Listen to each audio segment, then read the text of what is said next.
Okay, the spiritual beings in a physical body. Our thought creates reality and we're all connected. We live in a matrix that is not our earth that we control. It is a totally synthetically operated mechanism that that basically dictates our world. It's a video game, as I've said before. It's a virtual reality world. Now, also, everything's frequency, vibration, and energy. So we operate through that with our thought creating reality. It's basically, even though I don't understand it, it's basically a total virtual reality world. Everything operates that way. It is not what we think at all, in fact. But I won't go on about that because the title of the video was The Archon's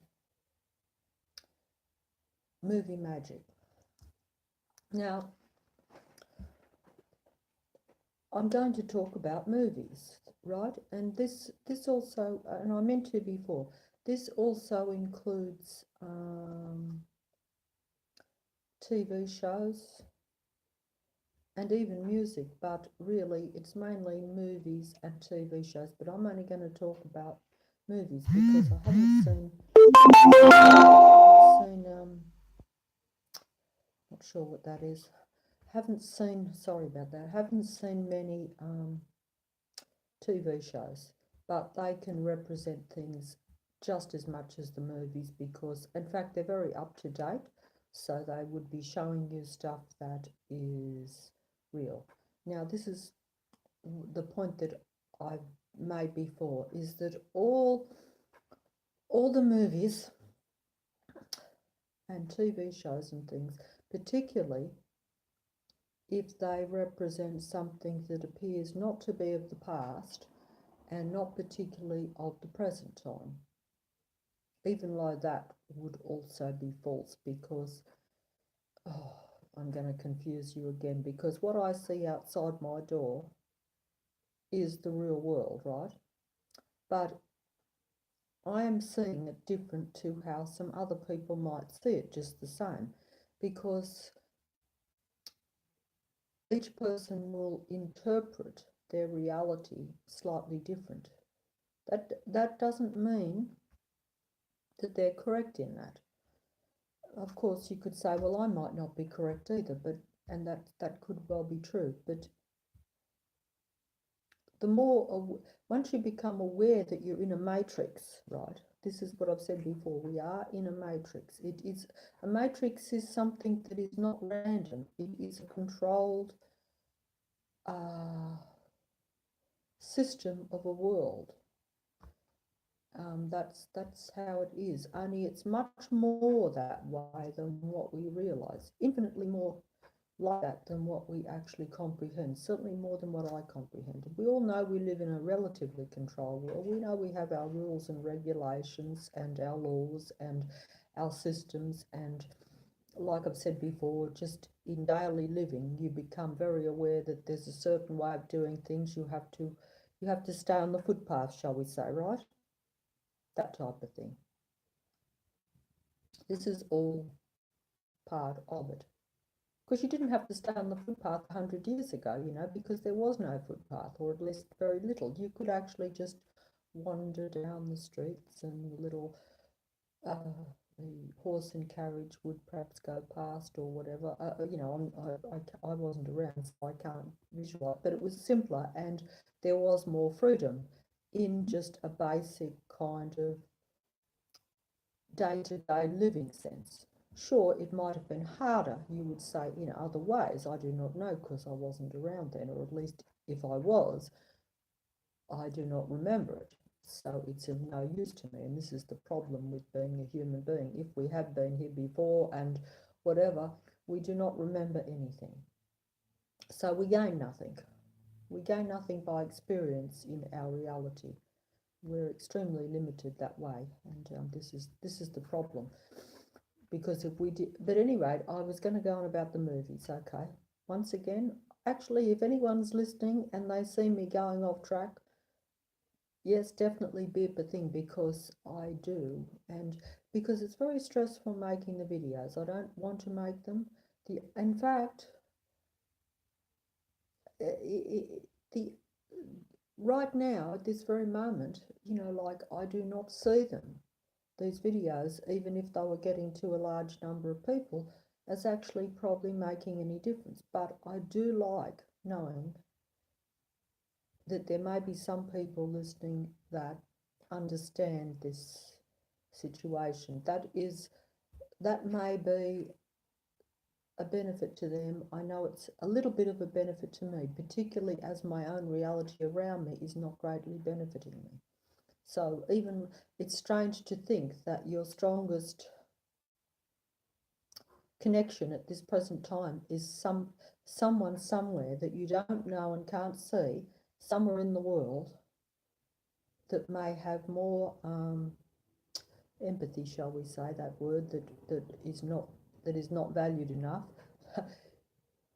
an understanding of what is the reality, and even to how difficult it is for us, that connection at the present time is probably stronger than what is around you, where it should be the other way around, to where what is closest to you, like those that are closest to you, and that world that is actually around you, should be your real support. And it's kind of sad and pathetical, but does sum up the situation of how we have been divided in this Archon controlled world that we live in, where it is pretty much keeping everyone separate, to where they can't reinforce raising what I've said before, raising that frequency, which to me, and I'll emphasize this, I can't emphasize it enough. I personally, this is my own personal view, apart from ridding ourselves of technology, at least the technology we have,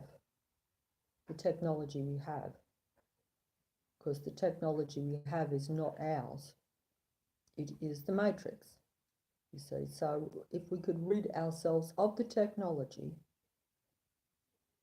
and raise the frequency, and that raising of the frequency is really the bottom line, the be-all, the end-all to me, and I can't emphasize it enough, and if I'm wrong, it doesn't matter.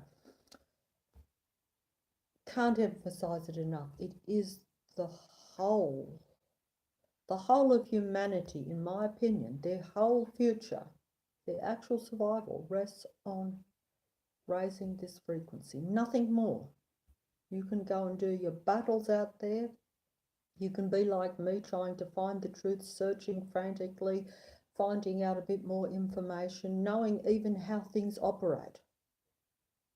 But as I said before in that last video, Dermot beats the matrix. Essentially, any human being, particularly some human beings, if they raise the frequency, in other words, if their mood goes up, it literally will change the world. And the world that people come into will be a different world, because this is how I see it now from the information I've received. It's not just about me here now, because it's not a world I want to be in. It's an intolerable world for me personally to see it, and to see how it operates and how it's going, and what it actually is, and how humans are operating in it, because I'm not perfect myself. I have operated for the Archons, the Matrix, most of my life, unintentionally, unknowingly, of course, but still played their game and played it well for them. And this is how it works. In other words, every time you do something negative against someone else, and just before I made this video, I was in an extremely negative frame of mind, I have to say that. This is very embarrassing to say, that you can actually feel great animosity towards another person that you actually really even love, which is strange. But this is how this Archon matrix operates, because if they put very hateful mind parasites into your thinking, or if you're dealing with someone that is infected this way, as we all are, but some if you're really infected, where you are really out to defeat the other person, and everything that you comes out of your mouth, just out of your mouth. This is frequency, vibration, nothing to do with even physically doing anything, just what comes out of your mouth. If that is negative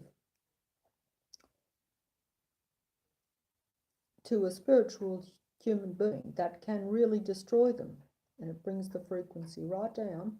And when you become aware of this, you're like, you get then very angry and you want to hit back at that other human being, because you're like, what are you doing? You're destroying not only our relationship, but that relationship will destroy much more, because we do have that ability. Human beings,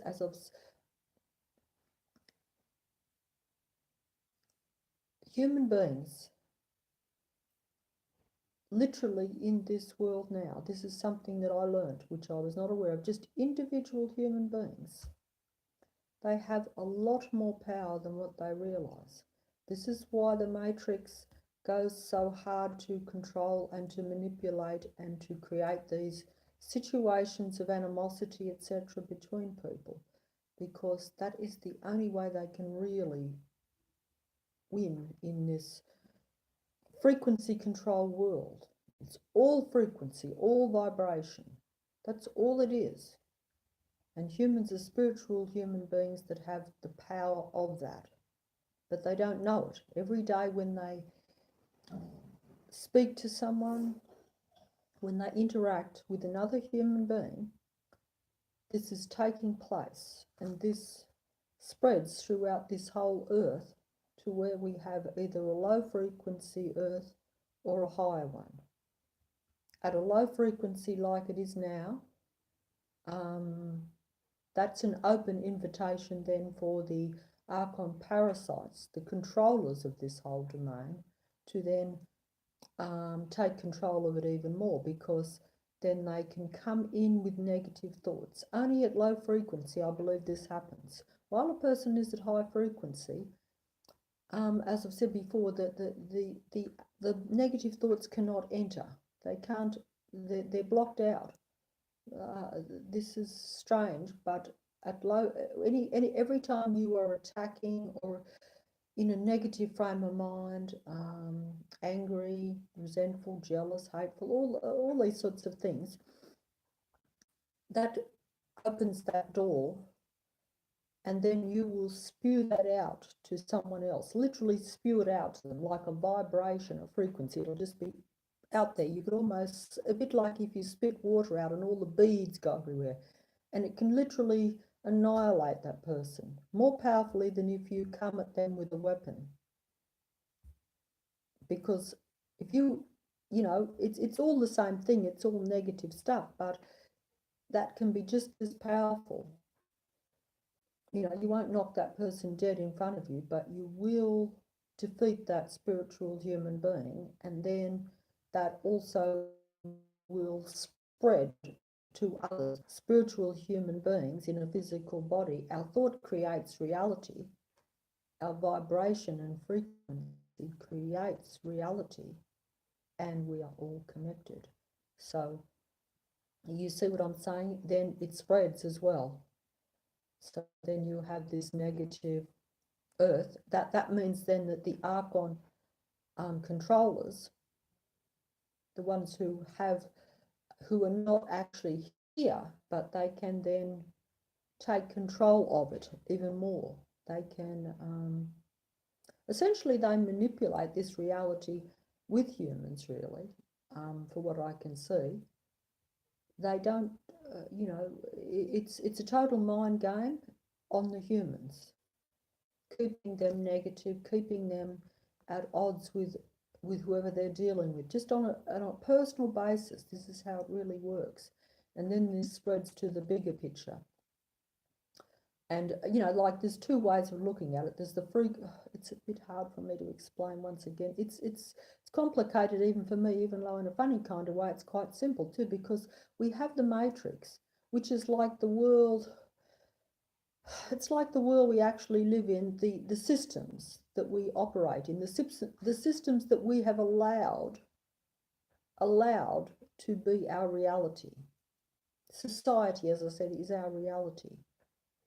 Everything, all the rules and the regulations and the systems that we have allowed to be our reality, that we have allowed to control us, that is the matrix. That is the power of the Archon controllers. That is their power. They operate with all that. But at a personal level, just between you and me and between individuals, we have the power in controlling the frequency. And the vibration, because that is our interaction. And that, now, I'm losing myself here a bit, because that's the problem, is that you're dealing with two realities. In a funny kind of way, it's almost as though you're dealing with two realities, because you have to deal with this real world, this matrix, this physical matrix world that restricts you, that tells you you have to do things a certain way, and that, you know, you have to operate in that. But then you're also dealing with that personal thing going. And they interact together. They interact together and create this reality we have. But I'm not putting this well at all. In fact, my thoughts are not clear on it now. I'm not doing it well. I'm very sorry.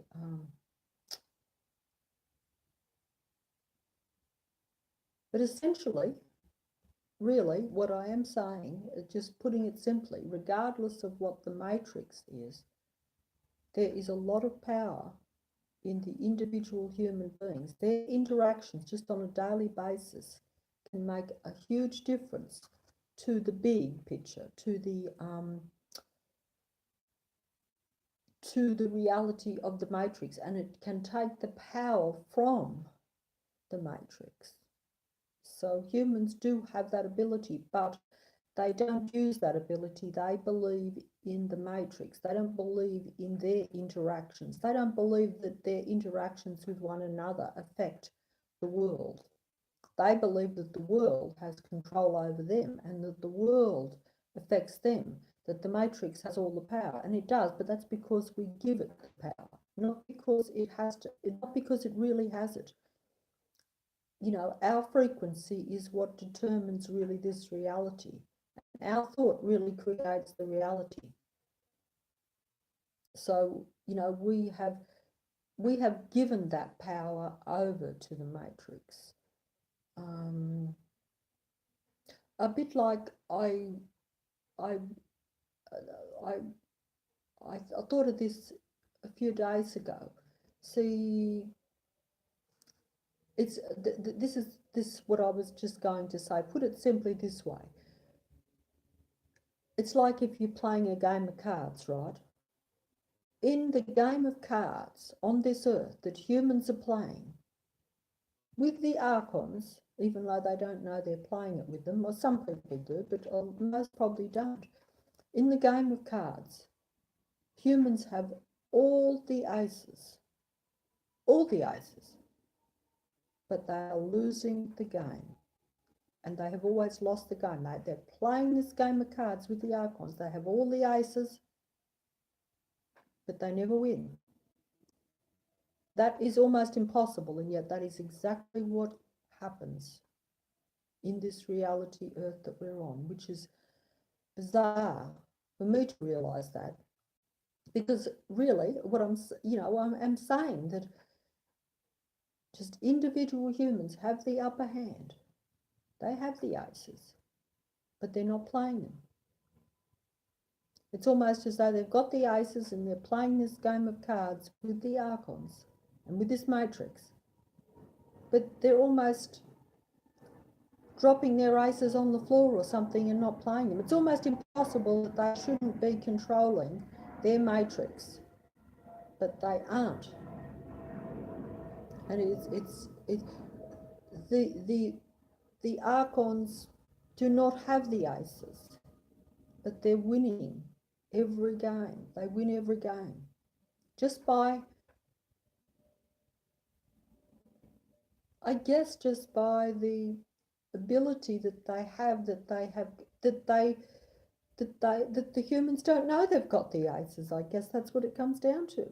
They've got the aces and they don't know they have the aces, and they don't know how the game actually works.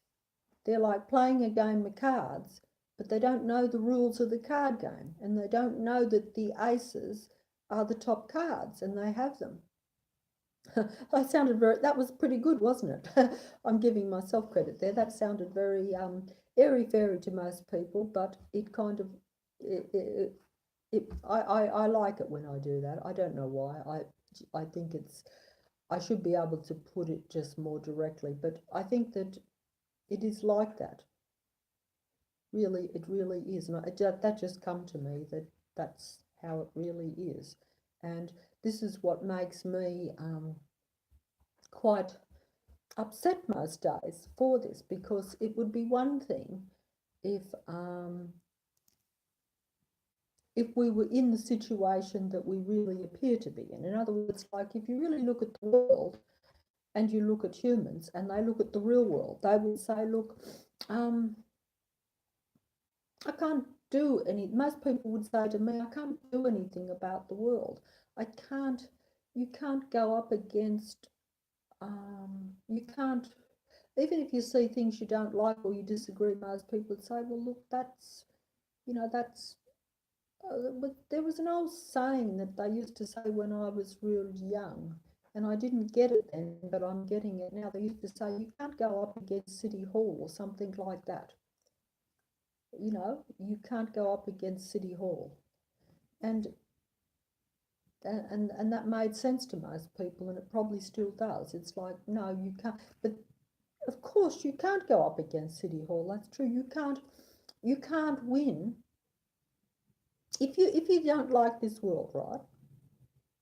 And I can't imagine why anyone would. But if you do like it, okay. But I think the people that like it is because they don't realise how it's changing very gradually, and they don't realise how much more cramped they're becoming, how they're losing, because I see the world as getting more restricted.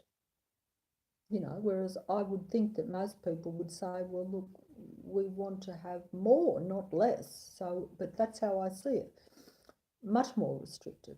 But it's such a gradual process that we don't notice it. If I didn't look back before technology, this is why I do not like the technology, because the technology seems to be used to restrict us more. I'm not saying it should be, but I'm saying it is because it's part of the matrix.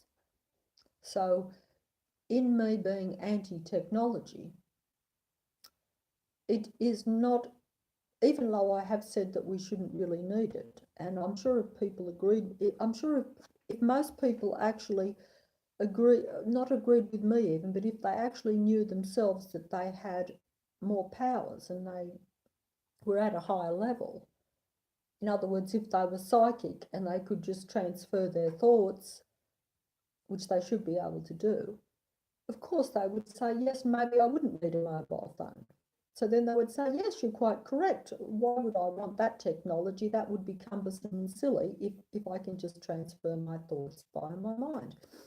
And so this is the what I'm saying, you see. So if you don't believe that, well, then of course you would think, you would say, of course she would say that technology is no good, because if she thinks that we should be just able to do that ourselves if we're at a higher level, she's not really trying to take us back by saying, oh, because a lot of people might say to me, oh, you would take us back.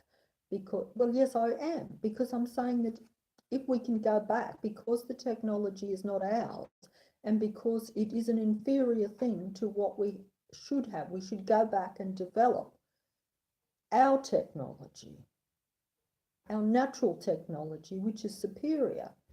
And if we only knew that, we wouldn't hesitate to do that. But most people just don't believe it, as I didn't believe it.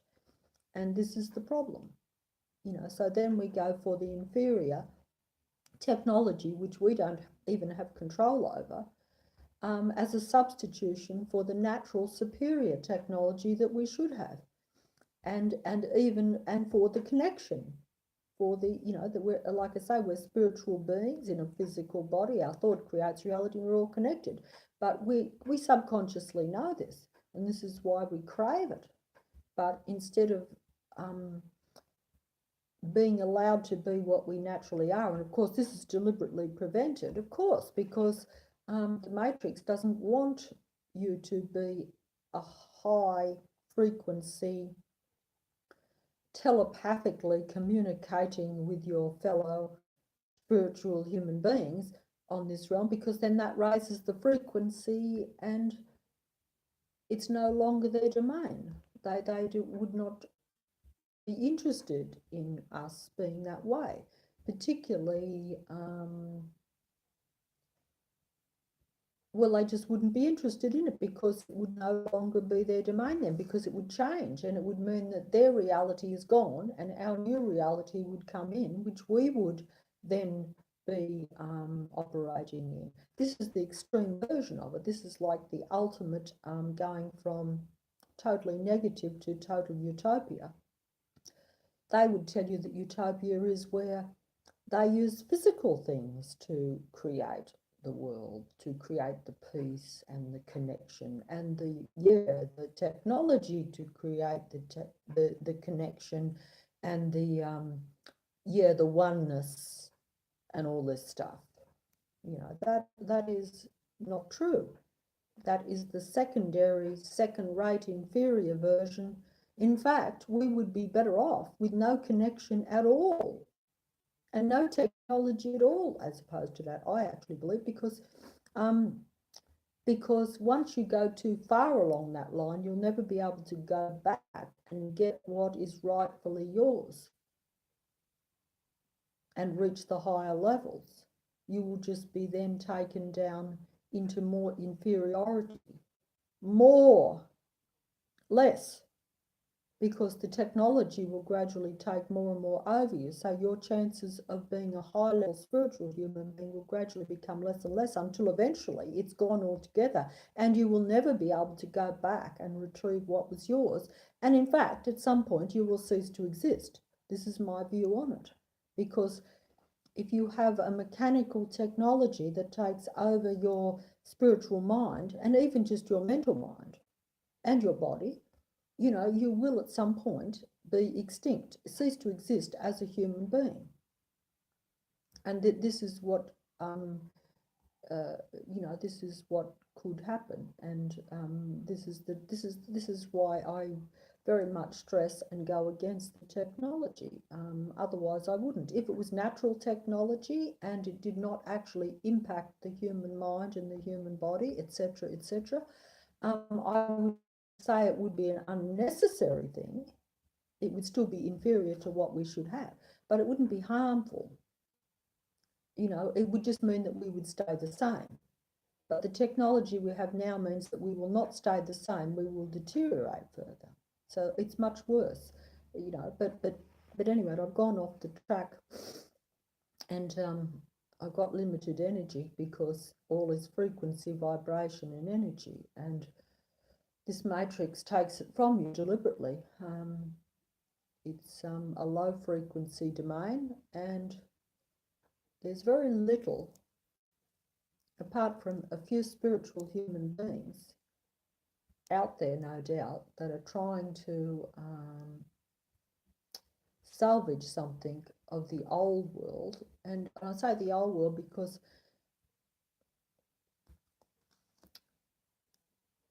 before technology, things were not good. Before the internet, things were not good. But they were still miles better than what they are now. The world has never been our world for a long, long time. You only have to look at the history that we actually have to know that. But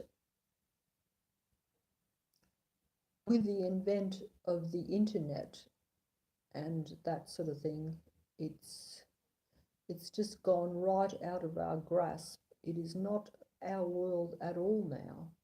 It's an artificial world. It's artificial for our body, it's artificial for our mind, and it's certainly, and that then keeps you from being aware of what's going on. You become, the technology takes you over. So you do become very much, well, you're just functioning at such a low level. You're not even aware that your world is being taken from you, because you just get in, like while you are focused on a screen in front of you, you really do not know what's going on even 10 feet away, much less miles away, much less the whole world. And this is what is happening, if you want to put it literally. You focus on this screen that's just in front of you all the time, and you're walking around. You will literally be becoming a lot more oblivious to the actual reality, even that's not far from you even. I know this myself. You know, you would not notice things that you should be noticing, little changes that will show you the matrix and will show you. You don't have to be smart to do this. If you just look up at the sky, just go outside and look up at the sky, you will see things if you look. But no good if you just go out and just look just for a second and don't scrutinize. And if you look at just the streets around you, the traffic, the noise, look at, but you will also have to compare. You will have to say, and this will be the difficult thing for younger people, because they will have less of a comparison. The older you are, the only advantage you have is that you will have a longer span to be able to say, hey, I didn't see this or that 30 years ago. Yeah, the world 30 years ago was a little bit freer. Yeah, the world 30 years ago was more healthy. Yes, the world years ago, 30 years ago, was maybe people were more in contact with one another, but not in contact this way, you know. And like I said at the start of this video, it's sad for me to realize it's all I've got is to say that there could be someone out there that is sharing the same mindset. That is sad. It's better than nothing, but it's kind of sad if you think of it in the sense that, yeah, that my only connection right at this very moment might be with someone somewhere in the world. I don't even really know who they might leave a name, but I've never met them. I don't really know them, and I could have more in common with them than, like I say, what the real world, so-called real world that's around me. And this is kind of tragic in a way. And you might say, well, there you've contradicted yourself, because technology is showing you that you might have. Well, look, but this is not how it's meant to be, though. This is the thing. It's that might be. I might no. It would still. I would not swap that for having a better world, a proper world, because that is not going to save us from going down the gurgler, shall we say. It's if it helps someone to raise the vibration, which can affect the world, well, then it's a benefit. But if it's just if it doesn't do that, it's really not going to accomplish anything, because that's how bad it's got. It's no longer a matter of saying, oh, it would be nice for me to think that I'm not alone in thinking these things, and it is. And I'm not alone, because there are people, obviously, because otherwise I wouldn't know, because I've got information from other people. I haven't got information from people outside of my door on the street, I can tell you that now. It has purely been through the internet that that is the source of a lot of the trouble. At least it is not the source of the, it is not the problem in the bottom line of it, if you look at it this way, because it's an Archon control world. We have not had control over our world, but it is the final line. Oh, I'm trying to use the words. I wish I was more arty in my word descriptions, but it is their final play. The internet and the technology that is now here is their final play against spiritual human beings in this earth. It is almost a last period of time, I would say. Now, I wouldn't have believed this myself. I don't believe in, I've never studied biblical stuff and end times. They talk about all this, but I do see it as a last play on their part, even though I hope I'm wrong about that. But I can't really see it as anything else because we have this technology and it is taking over us, and I see that it is not a benefit to our physical, mental or spiritual development. In fact, it's whatever we are now, it will take from us. And we're not very good now. I know I wasn't. I'm aware of this right this very moment, but I'm still not at a high frequency. And not long ago, I was not aware of it at all. My entire life, like most people, I've walked around the streets and thought, oh, well, it's okay. It's all my fault if I'm miserable. It's nothing to do with the actual world around me. And of course it is. It's both. Because, as I've said before, how you react with fellow human beings, that creates the negative frequency, and that very much affects, more than even the matrix, how you will see your reality and how you will feel and how your vibration will go up and down, if you follow me. But the matrix is still there too. In fact, while you're fighting with your fellow human beings, whether it be in any sort of personal relation, you become then oblivious to the matrix and to the fact that you have God, a God entity with, I'll say gods because it seems to suit my way to say that, but there would probably only be one, as I've said, one entity that rules at one time.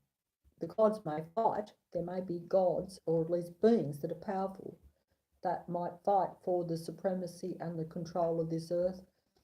But only one would be victorious, shall we say, at a given time. But they have many followers, and they control this matrix. You know, when I talk about many followers, when I say many followers, I don't mean just a few followers. I mean, quite frankly, that I, as a human being, and anyone out there who is a human being, I say spiritual human being because I believe all real human beings are spiritual beings, okay? So human beings are really spiritual beings. But I'll say human beings, okay? But that also does not mean, that would vary also between humans. Some are more spiritual than others because the more the mind parasites, the more the matrix is allowed in, the negative thoughts, the more your mind will be taken over by the mind parasites. The minute you think, and like I was thinking very negative before this video even, actually thinking hateful even for a second, because I could not deal with the animosity that was being spewed at me. And you know, that this is not how you're meant to be. You are meant to be above this because you're meant to know that it is all a setup, and that even humans that attack you, they're operating because the parasites, they have allowed the parasites in to where they take over the mind. And once you allow the negative thoughts to take over your whole mind, you are ceasing to be a spiritual human being at some point. That doesn't mean you can't reverse it or go back. You should be able to. But the more you let that take over, it becomes very hard. It can almost become a permanent state of mind. You know how we've done that in the past, if you think of it, and even I do it now still, because I'm surrounded by a negative matrix full of negative people that are deliberately trying to bring my frequency down and keep it down. They don't know they're doing this, and they don't know that they're defeating themselves and this entire world by doing it, but they are doing that. I'm aware of it, so then I get angry because I'm like, you know, like I'm aware that even if I argue back with someone, not defending myself, even just protecting myself, or even if I'm like, hey, please see the truth. You're an intelligent person. You're more intelligent than me even. You should be able to see some of this. Can't you see that we're defeating ourselves? Can't you see that this is the truth of things? Sometimes if you point some truth out to people, you're like, surely they're rational enough to see the truth. But actually they aren't, because once you let the mind parasites infiltrate your mind too much, not only do you become negative, you also become out of touch, not rational. You know, you do lose. In other words, even if something is presented to you as what you should see as a fact, as a reality, it just won't matter. You'll just say, I don't care. Like, it's a bit like some of these, I don't like to use the word, but you know, where you see,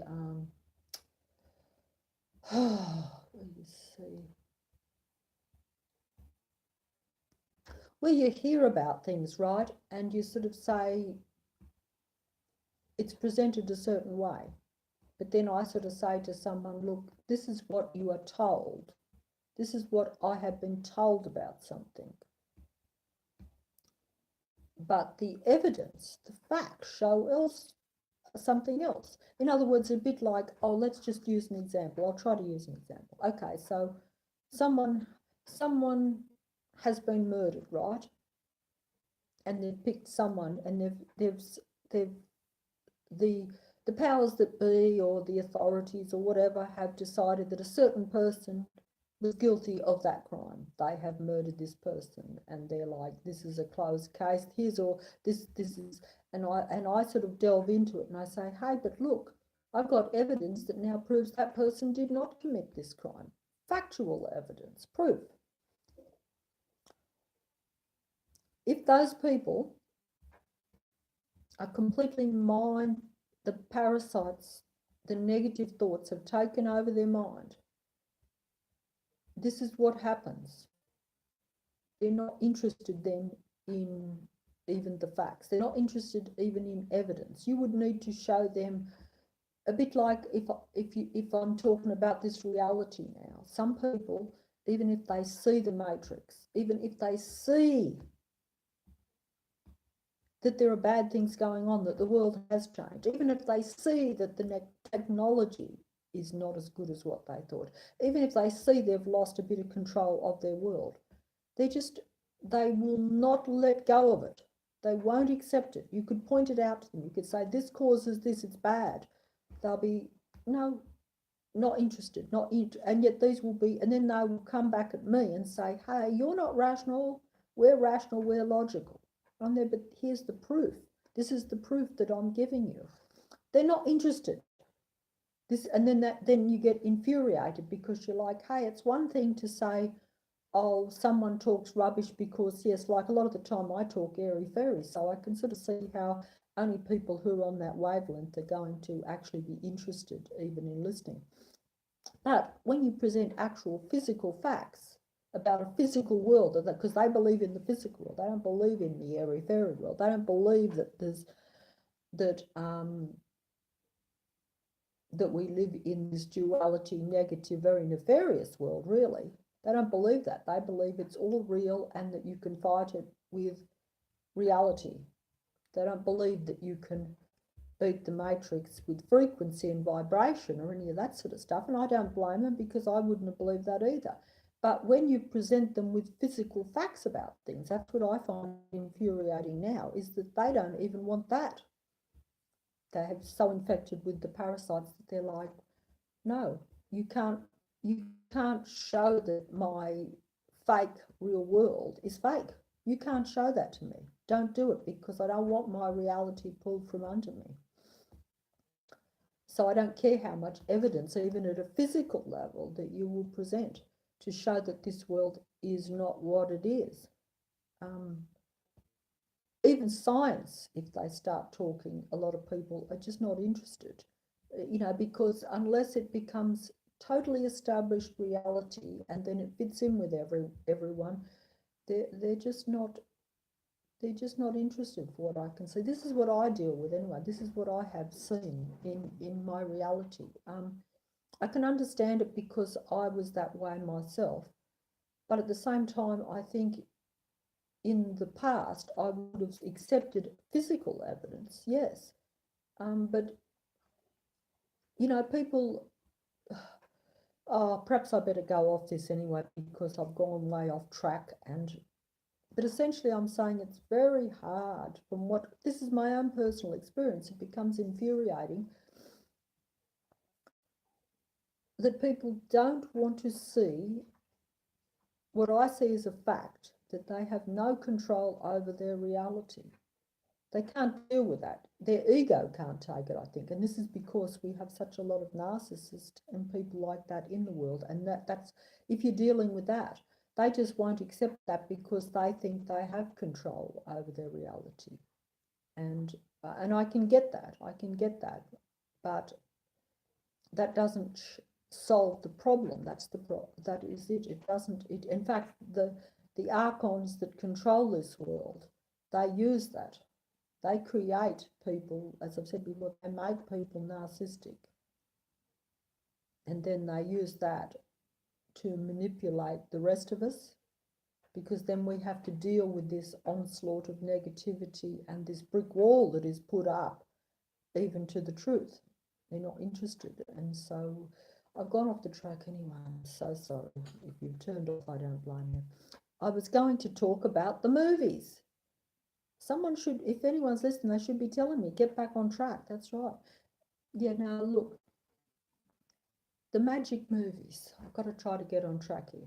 Now, I'm only going to mention a few movies to try to show what I now think shows the reality that we don't see, but that is real.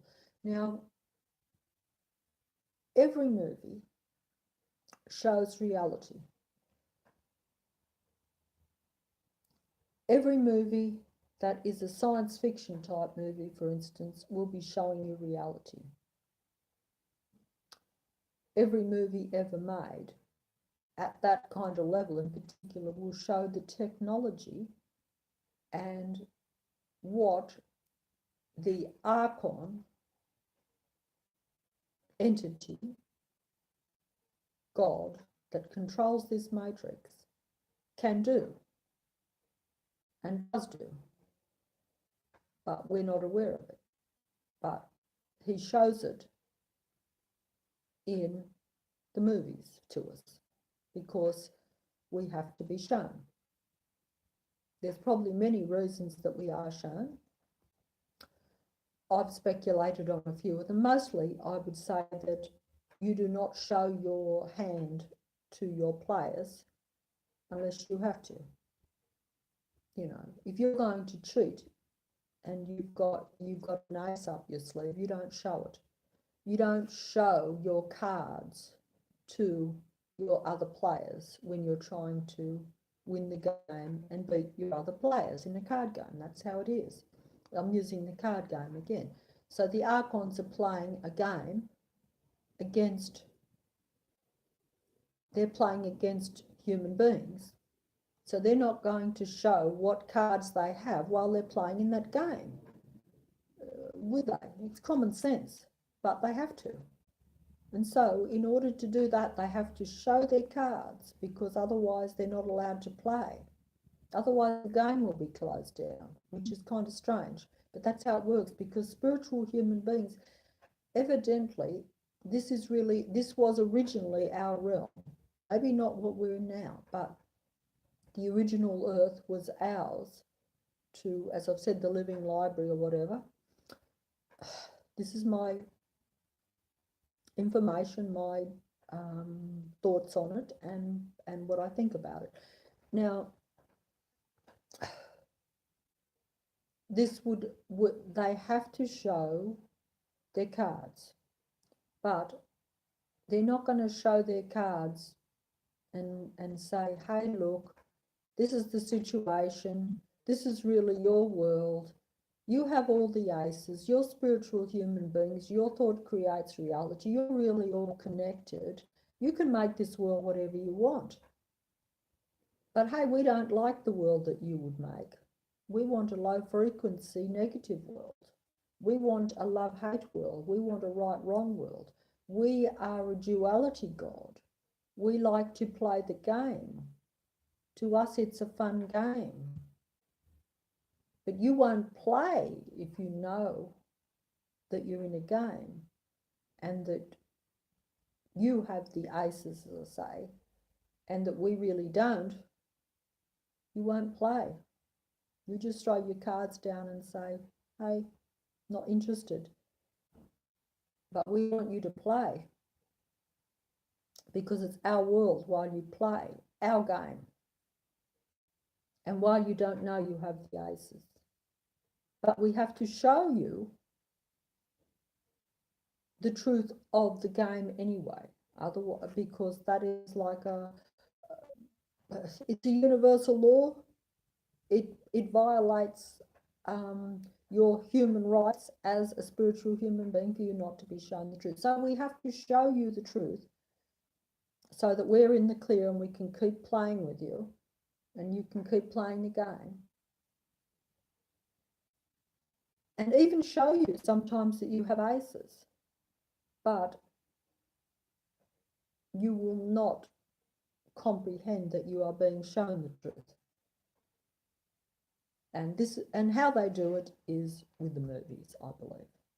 With the movies, with the technology, because we see that as artificial, we see that as make-believe fantasy. And this is how they get around it, because they say, well, look, no, look, the humans are shown what their reality really is. They're shown that they're surrounded by vast technology and that everything really isn't what they think. But they choose to live in their limited way and believe our false matrix, our false world that we present. They choose to believe that they are human beings with no abilities. Technology is more superior to them. They need technology. They themselves cannot do anything. They're just,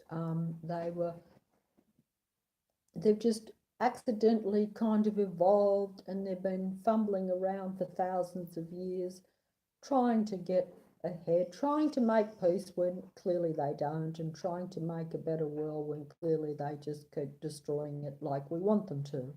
And they destroy one another too, like we want them to.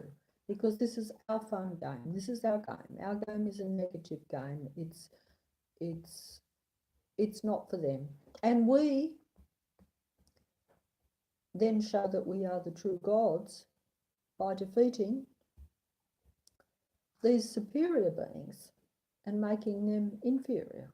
We show that we are the true gods because we have pushed down these superior beings into believing that they are nothing. So we must be the superior beings and we are their gods, and they accept us as their gods because look, they keep playing. And they don't ever take their own power. They don't ever say, hey, look, I'm a spiritual human being. I should be creating a reality. I'm connected to other human beings instead. No, they say, I don't create anything except what I do with my hands. I slave and I work for the matrix. And I'm only connected if I pick up a telephone or a mobile phone or a computer. And I can only do everything in this limited, pathetical way.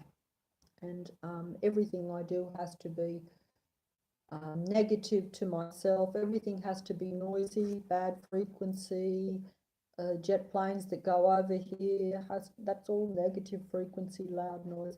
Everything that I create in this matrix is working against me. But hey, you know, the humans do this and they're happy to do it. But you know, anyway, I've gone off track. Not explaining this very well. Anyway, back to the movies again. Back to the movies. Okay, so we have movies. They show it to us in movies. They show us the truth in movies. They show us what the reality is in movies because they have to, and also it does make them play, I'm sure, that as the gods that they are, and the God particularly, gets great delight in seeing us watch the true reality in the movies and not recognizing it. And then, as I've said before, we're their comedy show then almost, where they have a laugh. But at the same time, they're still cautious because they're always, I think, on tender hooks as well. Because they do know that if humans ever woke up, as some are, and everyone should have been at this time, that their matrix is gone, can be gone in the blink of an eye. And they know that, particularly at this time, but they have right to be confident though, because the waking up is not happening on the scale that it should be, and there are reasons for this. And ones like myself that can see this,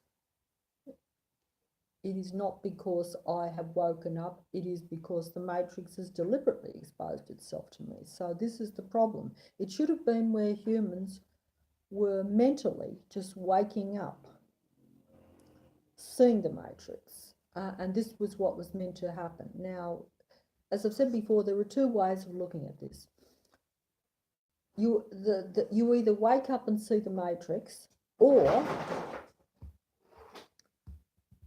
if you are an authentic spiritual human being, which most of us aren't, and your frequency just naturally rises because you have risen above this negativity, you're no longer feeling negative and seeing people and the world as negative, that also will, it won't matter then, as I've said before, whether you see the matrix or not, because you will automatically be in a higher place.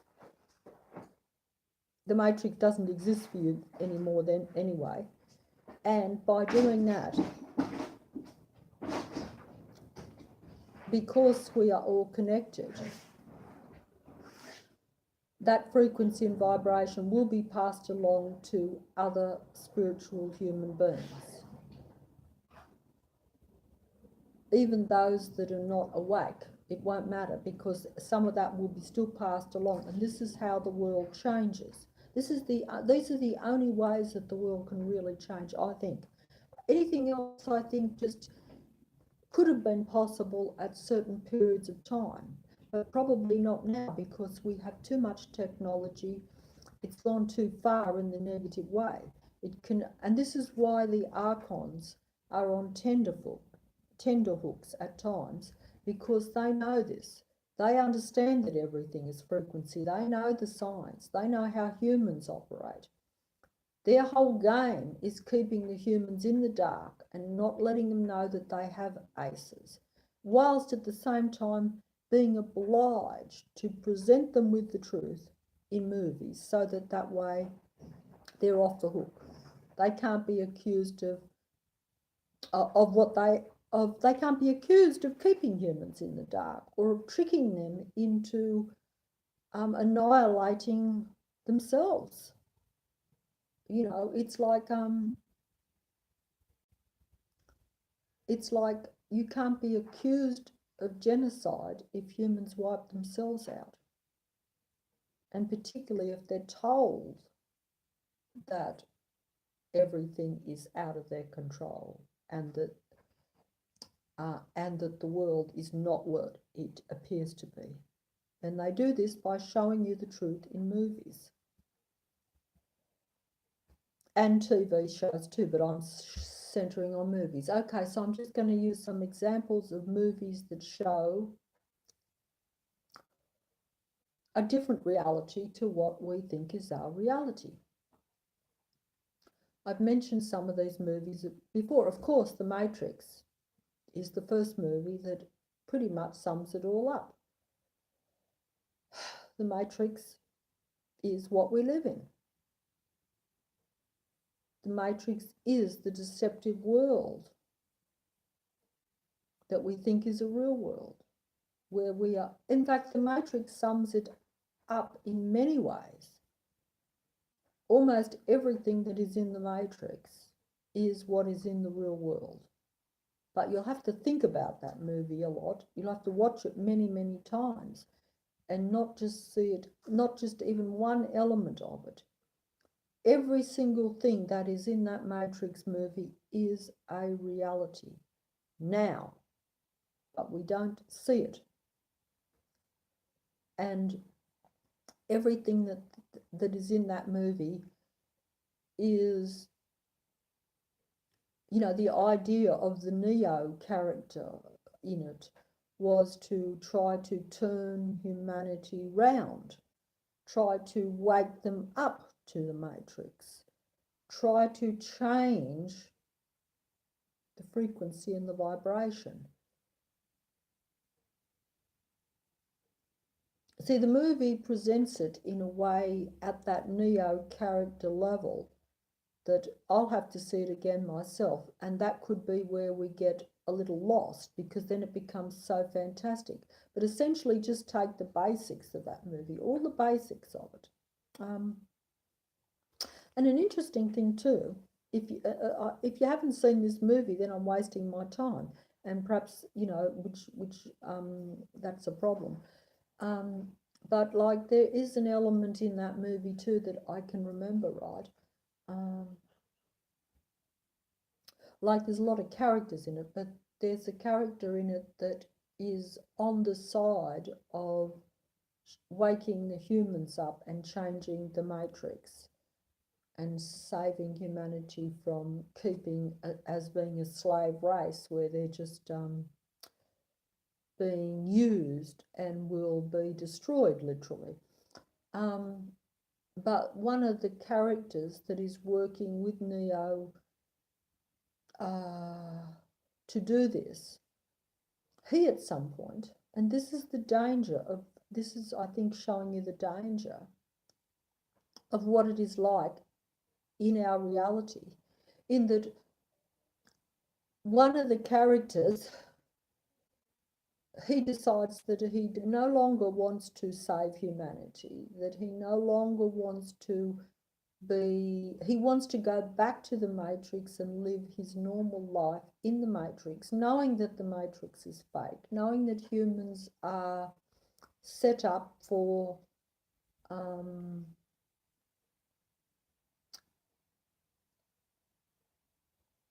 you could say for extinction, I would say, certainly to where they adjust the battery, as it says in the movie, just to serve the gods. And he decides to go back because, like what does happen to us while we're in the Matrix and in this world, in this earth, he wants to have those physical things back again. He misses the physical things. And this is the danger, and this is what happens in this world, is that the Matrix convinces you that you're not a spiritual human being at all, but that it's only the physical things that matter. And therefore, like he wanted to, because he was outside of the Matrix, he wasn't getting as nice food and stuff like this, so he wants to go back to the Matrix. Hopefully with a bit of money and a good position. That's right. He doesn't want to go back unless he can go back and have the finer things of life, shall we say. If he was sent back to and had to live in a country where there was no food and stuff, he'd probably say, well, I'll stay and keep working for you to show humanity that they're trapped in this mind control matrix. But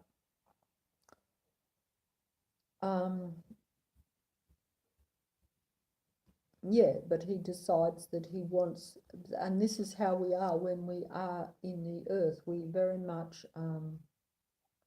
directed that way. Very much.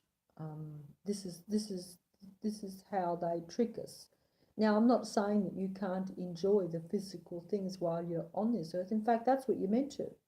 But that's what I've noticed is that if you even enjoy the physical things too much, your frequency can rise, and they don't want that too much either. So it has to be only while they have full control of it. That's an interesting point, because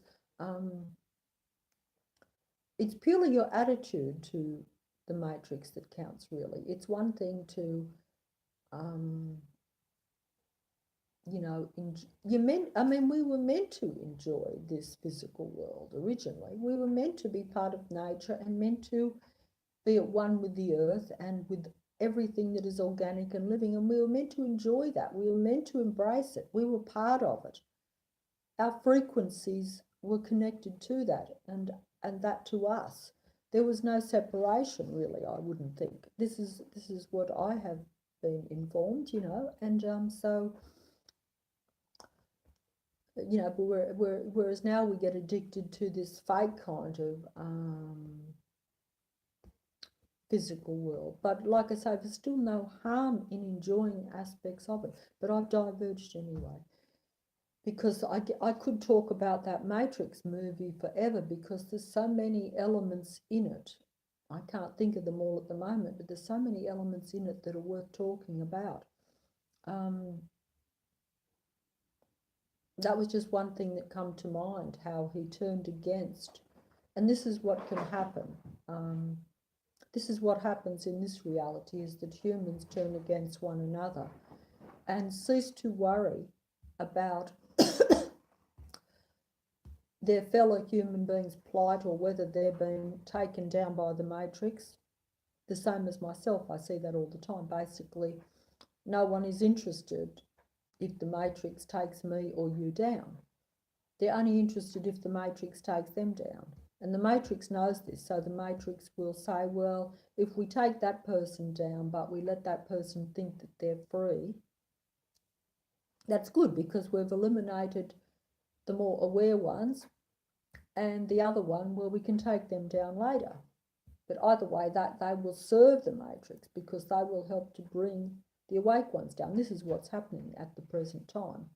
Those that do wake up will basically have their fellow human beings turn against them. And that was like in the movie, where even those that were doing the good thing, one fella did turn against, and basically killed off quite a few of the ones that were trying to free the human beings from the Matrix, you know, from their captivity. Because they're captive slaves in the Matrix. That's literally what we are in this world. We are captive slaves. Yeah, so we have the Matrix. We have They Live.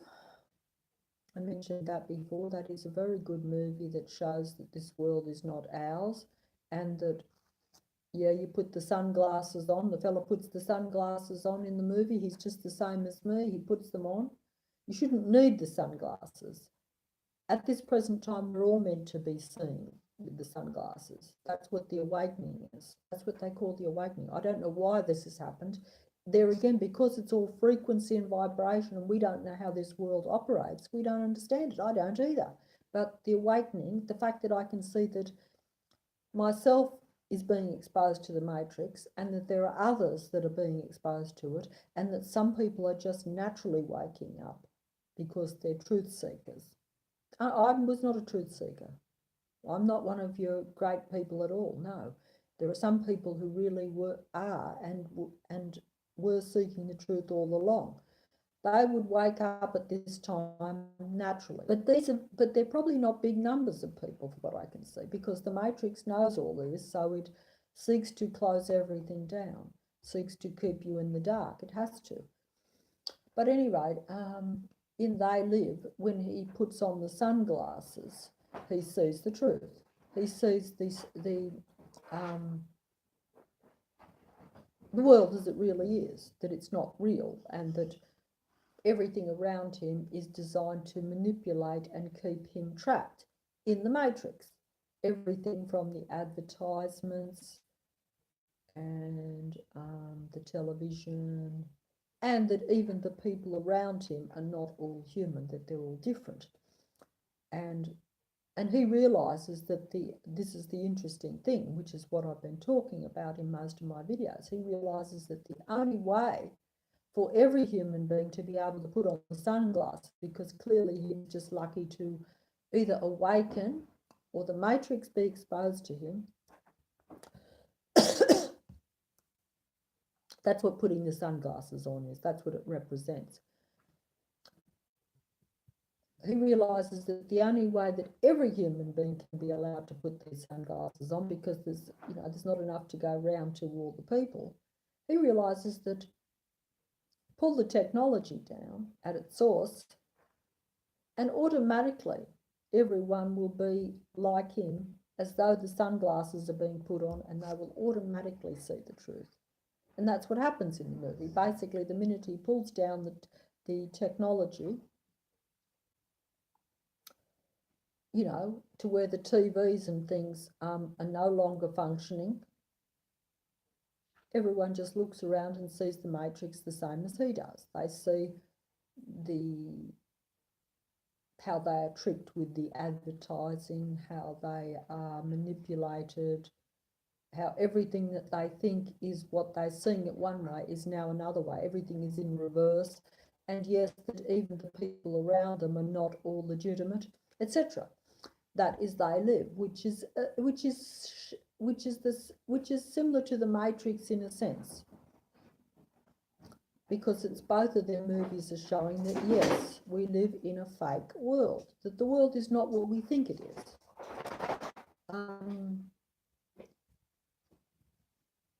And then we have that movie Prometheus, which I have not seen, which probably sounds very arrogant of me to be talking about a movie that I haven't seen. But so I'm not going to talk about it a lot, but I have seen bits of it and synopsis, etc. And I just got that, it just come to me that this movie was showing that, as I've said before in the previous video, that yes, we're in the matrix and all that in the world and whatever, but it doesn't show that. It is just telling you how, I think perhaps showing you,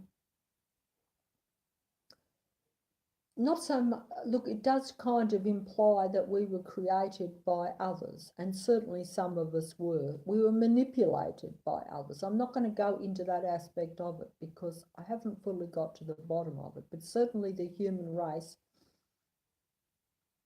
large amounts of humans that are here now, were, what they are now is the result of genetic manipulation by the alien, extraterrestrial, interdimensional, highly technological beings that control this domain. Okay? Or even others, if you want to look at it that way, if you want to complicate it, but it doesn't fit the story. It has to be the ones that came here. Now, you could say, did they come here and just create life on it? Or was the life already here and manipulated? I myself go definitely with that life was already here and it was manipulated. To me, that I would go with that storyline. Others that want to go with total creation, like that sort of thing, that is another thing. But that, to me, then puts the whole thing out. It doesn't make it any less true that we're still in a matrix and all that, but it might change your view on how you would see yourself in the matrix. And look, if you want to believe that the God that controls this matrix created you 100% from the dirt or whatever, with nothing else to mold from, to me that doesn't fit what these gods are, because they are gods that, like I say, they're masters of deception and manipulation that way. They don't come and create something directly. Humans create with their thinking. So to me, it's like that doesn't fit. But those that would believe that, I would still say, hey, look at the world that they are creating for you and look at what you are creating anyway. Is this what you think is a good thing? I don't know. I mean, that might depend on your position in the world too. So that's a bit of a problem in that sense. But, you know, isn't for... this video isn't for someone who is doing really well in this world and who is prepared to dismiss and look away from the destructive elements or the world as a whole. That's, like I said before, if you're willing to be like the fella in the Matrix that's willing to come back into the Matrix knowing that your fellow human beings are destroying one another and that it's a negative realm, but you are willing to come back provided you can live the high life and taste the fruits of this physical world. And this is the case for some people, so they're not going to, and you're able to turn a blind eye to what goes on around you, provided that you're comfortable, then I suppose this video isn't really for you in that sense, because this is not what it's really about. This is a video for most people probably, and it's to try to change their reality, not to change the reality of those that are actually happy with their reality and that have got all the benefits of this physical world. You know, I'm not sure how lucky or unlucky it is for them at that level. I can only assume that it would be lucky for them, because either way they would probably have allowed the parasites in to such an extent that it's all physical for them. Like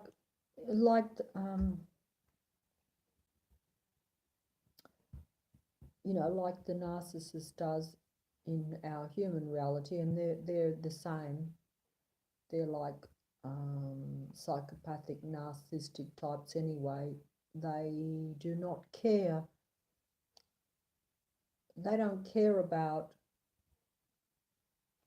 another person. It's not about that for them. They've closed that emotional side of their mind off. It's all about just feeding the physical. Totally, 100%. I mean, like I say, for a normal human being, you would feed the physical and you can enjoy it, but you would also be aware, you'd also be emotional about other things, and you would care about living things, and you would even benefit from them. Like I say, you would get enjoyment out of it, because that would be natural and normal. These human beings would be a lot more, they would get less enjoyment out of another human being's enjoyment or the interaction with the other human being. But they still could get it with some. They'd probably just be more exclusive. I'm not sure, because I can't get into the mindset of people who are in this thing.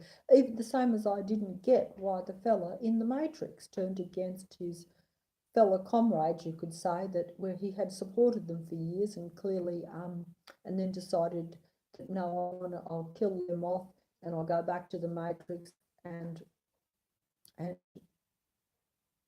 live in that deceptive world, provided that I'm comfortable in it, you know. And I didn't quite get that, and I'm sure a lot of people. But anyway, yeah, we have the Matrix. They live Prometheus, where you're looking at basically, I think they're showing you in that movie the danger of technology, how it can lead to extinction. This is what I come to that conclusion, and felt that at least parts of the Archon minions, I don't know which race out of them, or whether it's all, are on the verge of extinction and need humans, and that is why they are pushing humans into the technological realm, so they can stop their extinction. I'm not going to go into details about that because I did in another video, but not details there again because I don't understand it enough of that. This is just my take on it and what I'm getting, you know, and I do think this to be true.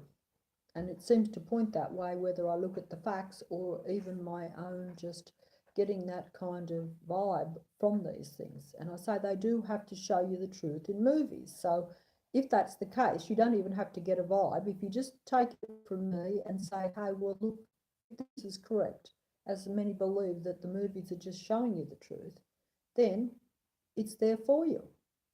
You don't have to think about it. You don't have to be particularly clever about anything, just to say, this movie is telling me that this is the fate of humanity and this is what is going on.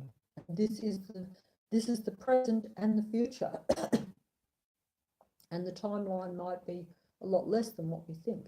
Now, the last movie that I'm going to mention,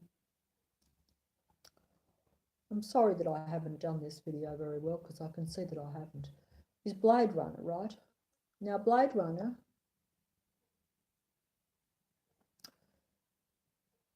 I suppose you could say Blade Runner fits the They Live and the Matrix too in a funny kind of way. I don't like to be real explicit about it, but I'm saying go and see Blade Runner. I mean the first one. You could see the second one too, but I have not seen that, so I can't speak on that. You'd probably be best to see both. But I'm only going on the early one. Now, in that movie, you have human beings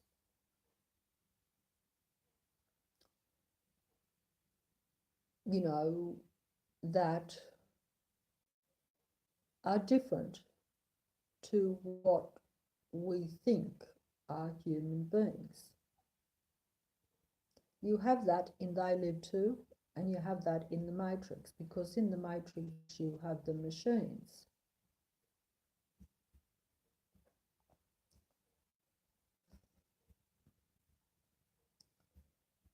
So in Blade Runner you have the replicants, and you have the lead character who's supposed to be a human that is supposed to track down and destroy artificial human beings called replicants. They look human, they act human, they think they're human, but they're not.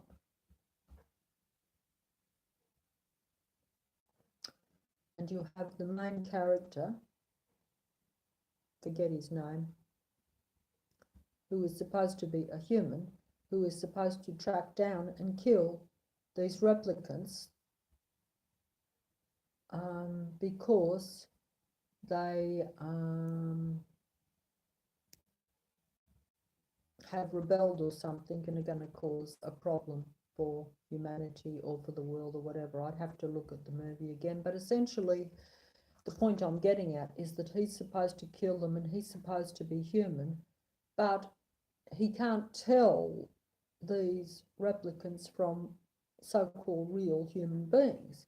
So they have to do a test, an emotional test, because that is essentially the difference between spiritual human beings, that's right, and any other entities. And that also includes the Archons, as I've said before. There is less spirituality with different types of beings. Human beings are spiritual beings. Spirituality, emotion, feelings, and empathy, all those things are part of the spiritual human being. They are very important, and they are the most valuable things, despite the fact that they are used against us, to where we ourselves even get angry at our own emotions and our own feelings, and I have found that empathy has been used against me in my life. And I've often said, I wish I didn't feel so strongly about that, because now it makes me sad and depressed because something bad has happened. But you see, that's a bad way to look at things, but I have been guilty of that too. And I say guilty because if you can become convinced that intellect and your body is more important than your feelings and your emotions, and you go with technology, which is the opposite of those things, these things can be eliminated, as has happened with some of the beings, and perhaps more than what I realise, because I don't know them, that control this earth. And this is why they have no compassion for the human beings and have no problem playing them the way they do, and no problem destroying them the way they do, because they don't have feelings, you know. So we are just, they are mechanical and they see us as mechanical, but they enjoy us because they know we're not mechanical, and they get a buzz out of seeing us emotionally get stressed, emotionally carry on, because these are things that should be working in our favour and rising us up. And if we were able to get to our higher levels, these would be great assets. But instead they are used against us to keep us down, and to where we ourselves are using our greatest assets. Here are our aces, as I say, the aces that we really do have in this card game. They are used against us. Our emotions are used against us. Our feelings are used against us. Our reactions to things, our negative reactions to circumstances, because we are spiritual human beings. If we are confronted with negative environment and negative people, negative everything, we react that way to that. And then we're like, oh, being depressed is bad. The feelings are bad, the emotions are bad. We almost want to then dull our emotions and our senses so that we feel okay, or at least feel nothing. Most of us almost would rather feel nothing than to feel the depression, because we are spiritual human beings, we can go from one to the other. We're not meant to. We're meant to really just be in the center. We're meant to be in the center and, you know, stable, and then into our full powers. Because, you know, it's one thing to say, well, look, we're right, like I am now, right down at a depressive level almost. But if I was at the higher level, where I'm euphoric and in bliss and able to access all my abilities, you know, I wouldn't dream of dulling those senses and those emotions and those feelings down. But while I'm in the lower levels of that, where you're kept there by this Archon matrix world that we live in, it's very easy to say, oh, I should go and get a pill to make myself feel numb so that I don't feel depressed, so that I don't feel sad. You know, you see what I'm getting at? I don't know if I'm putting it very well, but it's, you almost would, like I've known myself in the past, I've almost thought I'd rather feel absolutely nothing because I feel so bad. But that's not how it's meant to be. You're meant to feel the opposite, on top of the world and accessing all the wonders of what is, and actually know the real truth. Because while you're in this depressive physical world where you've got all this negative stuff coming down to keep you down, negative environment, negative people, which is all being manipulated and played by the Archon matrix, of course you're going to think, oh, it's terrible to be depressed. I would rather feel nothing. I need to get something to stop me from feeling so bad. You're never going to think, hey, I should be feeling on top of the world. I should see this matrix. I should see what is going on. I should see these beings even that are running this show and that are playing me, playing you, playing all of us. I'm aware of it. I still can't see it. I can't see it at a physical level. I believe you should be able to. I believe everything should be accessed. This is what I think. At the higher levels, everything should become clear. And that is why they keep you in the matrix, keep you in the physical depressive way of dealing with things, keep you in the rat race, as they say. They call that the rat race because it is like the rat running around, the mice running around in the little laboratory, as I said before, in the other thing, where they control you. We are the rats or the mice. And the Archons, it doesn't matter whether the rat has more potential and more abilities than the Archon controllers. Archon God entity controller and his minions. It doesn't matter because that rat is stuck in that maze where it is then manipulated by the controller, because they control this world. They control that rat, that little maze. And when the mice comes to a certain point, as I said before, they can deprive him food or water, and therefore they can get the negative or the positive reaction out of him. Therefore they manipulate his behaviour. They can give him an electric shock, pain, to get negative reaction, and then to make him run another way because of the reaction. And this is how this domain works, this earth, and that's how we are controlled. But we don't know that it'll be like that rat doesn't know that, and doesn't know that he could just fly out of there, perhaps, should we say. I know you say, well, rats can't fly or mice can't fly, but if that's a spiritual mouse or rat, should we say, it should be able to just mentally fly out. It should be able to either physically fly out there because it is accessing, it doesn't know that it has other abilities, or just be able, even at a mental level, either become aware to avoid the electric shock and that sort of thing, but that would be at the lesser level, or to raise his vibration to where the electric shock and the lack of food and all that manipulation that is taking place in a thing no longer affects him, because he's in a high level state of being to where he's euphoric and in a state of bliss, despite the negative circumstances of being trapped in the maze with all these physical manipulations, trying to make him depressed or angry or react a certain way and do a certain thing. If you follow what I'm saying, I don't know whether I've got that right or not. But at any rate, yeah, the Blade Runner movie was the last one, and I've seen that many times, haven't seen it for years, but essentially the fella in that, is supposed to kill off these replicants which look like humans, and they did a test in the movie. You'll have to see the movie to find out if they are human or not human, and the only test was an emotional test. See, that's the value of the human. That movie is showing you that. So that is the real value of a human being, is their emotions, their feelings, that sort of thing. And that was the only way they could determine if one was a replicant, a non-human, or a real human. If they didn't react emotionally correctly, then they were the replicant, I guess.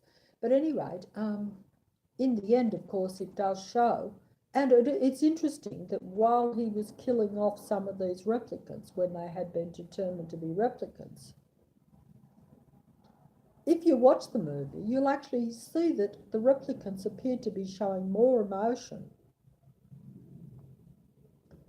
than he himself, who was the human who was killing the replicants, and certainly more than some of the other so-called humans around. That was just the vibe that I got when I watched it even, and I wondered why he was doing this. That was his job, of course.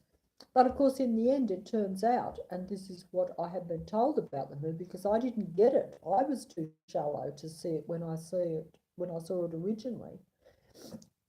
I did not comprehend that the end scene shows that he himself was probably a replicant, because that's right, they did not know, but he did come across as a bit cold at times. Of course, he fell for the girl who was a replicant anyway, and this.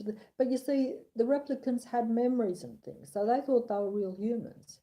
So to them themselves, they were still living things, living beings, shall we say. And they look like humans. There was, not a lot to distinguish, really. This is the interesting thing. And he himself turned out to be a replicant in the end. So he was literally a replicant or a human if you like. That's interesting. I would say a replicant killing a replicant, or a human killing other humans. And this is how it works in this world. That's the comparison I'm doing now. He thought he was human, and really you could not tell the humans from the replicants anyway. So essentially he was killing his own kind, but he did not know it. And this is how this world works. Humans kill humans, they kill their own kind, and sometimes they let their other kind that is less human go, if you want to look at it that way. You know what I'm saying? The different types of humans even. But there's more to it than that, and these movies show that. And I'm just going to leave you to think about that for yourself, if you can get what I'm saying. All these movies show you the true reality of this actual earth that we have now. You'll have to watch those movies and think about it. If you've already seen them, then you'll know what I'm saying, but you'll have to think about them. That's assuming you don't already know this. I mean, some people probably will. But for people who don't, like myself, like I say, I watched those movies many times and did not even get that final thing. I had to be told it by someone else, which is what I'm doing now, you know.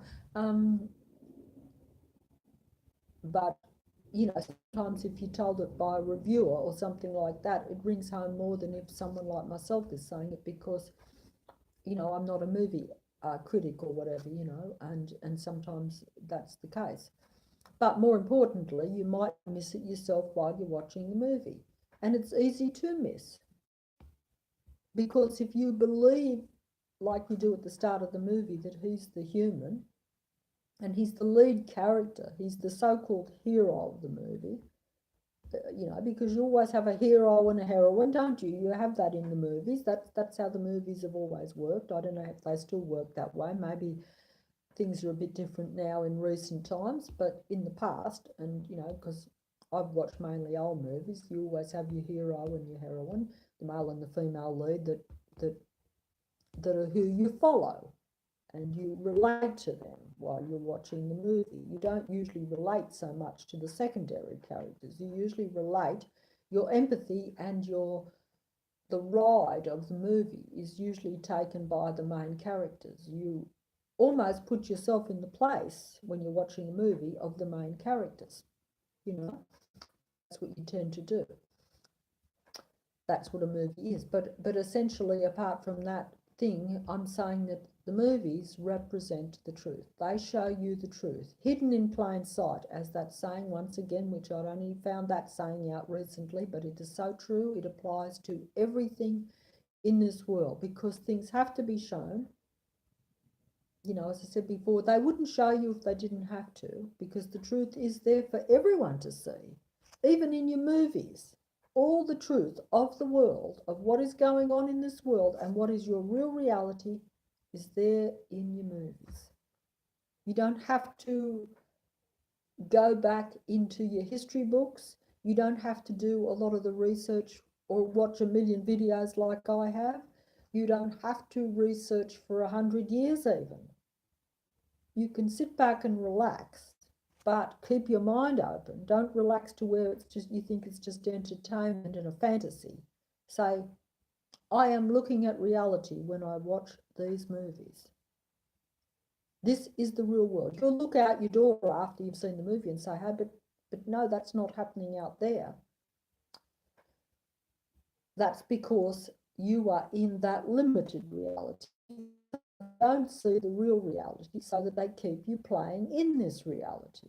They don't want you to see that the technology is much more vaster, and that even what is around you is just a small, you're still only grasping a small bit of the reality. Now, I'm going to emphasize this again. Let's see if I got any energy. Those movies I mentioned, look at them and say, even at your reality level, they live.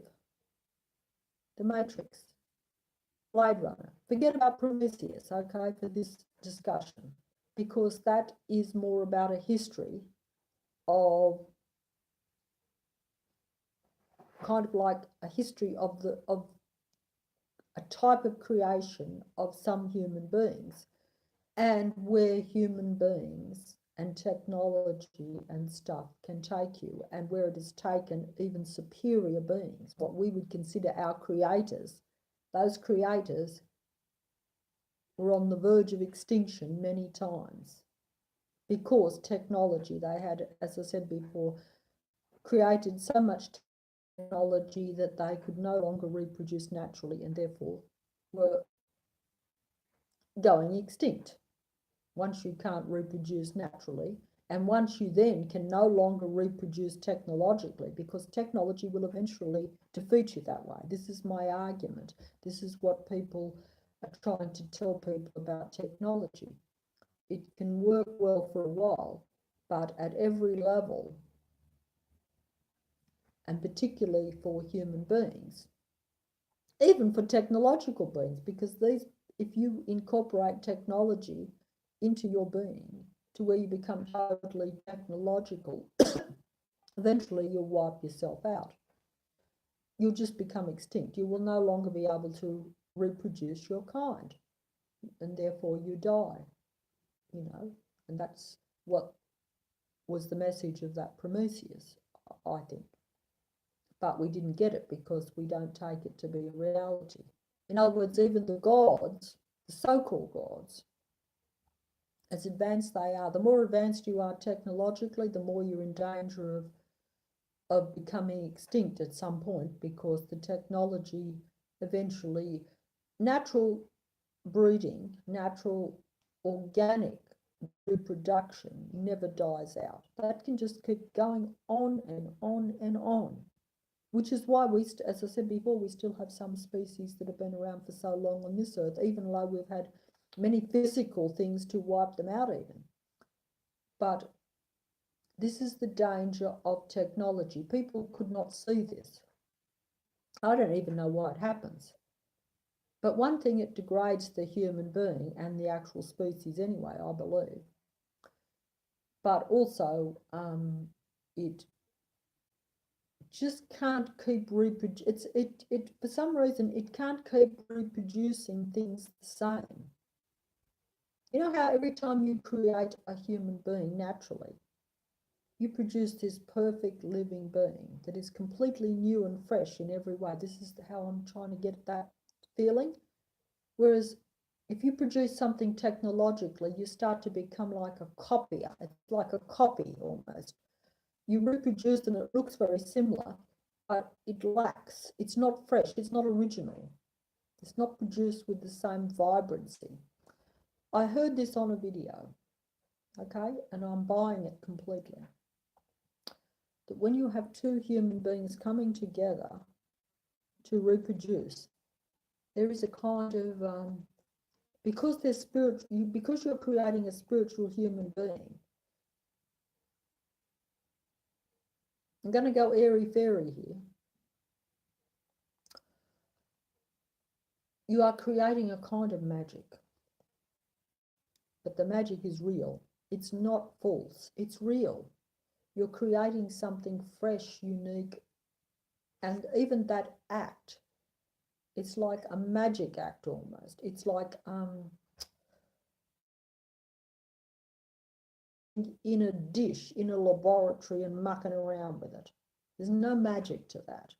You'll create something, but it will be artificial, non-spiritual and bland by comparison. It will be living, it will move, it will think, it will operate, but it won't be a full spiritual, absolutely unique human being. There's just something about that natural act that and every time that act is done, it is completely original and fresh, like an original blueprint, you could say, whereas the technological way of reproducing is like copying. Every time you copy, you lose a little bit of quality. Am I getting that across right? I don't even know if I am, but it's like that. It's just not the same. You can do it for a long period of time and it will appear to be the same. This is the deception of it. But eventually, over time, it's like that copier will completely run out of ink. Maybe they can replace the ink for a while, I don't know. But the thing is, eventually, the whole thing is finished. Why this happens, I'm not 100% sure, because I don't understand these things. But clearly, even the beings that operate this way don't understand it, but it happens to them. Because the fact that they go along these lines, now whether that is deliberate or they make a mistake, is hard to believe. But even in Prometheus, you were talking about creator beings even who went this way and who then were on the verge of extinction, you see. This was the message I took from the movie, even though I have not seen the whole movie. I will eventually see it if I could get a copy, but I can't.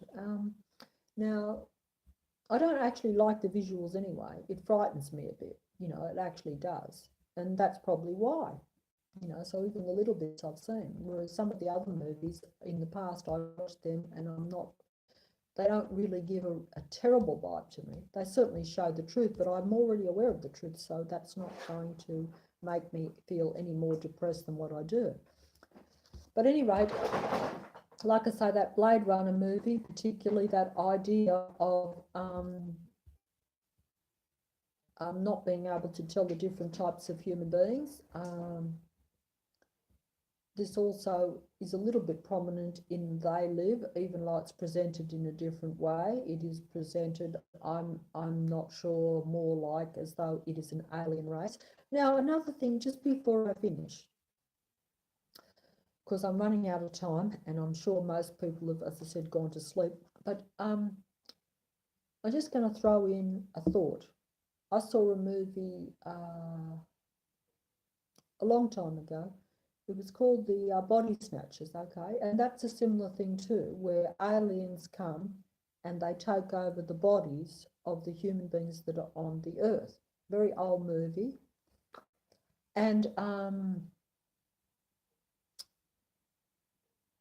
when they take over, the humans are then no longer human. They're possessed by the entity that takes over, and that entity is not human, and it's very negative and cold and destructive, okay?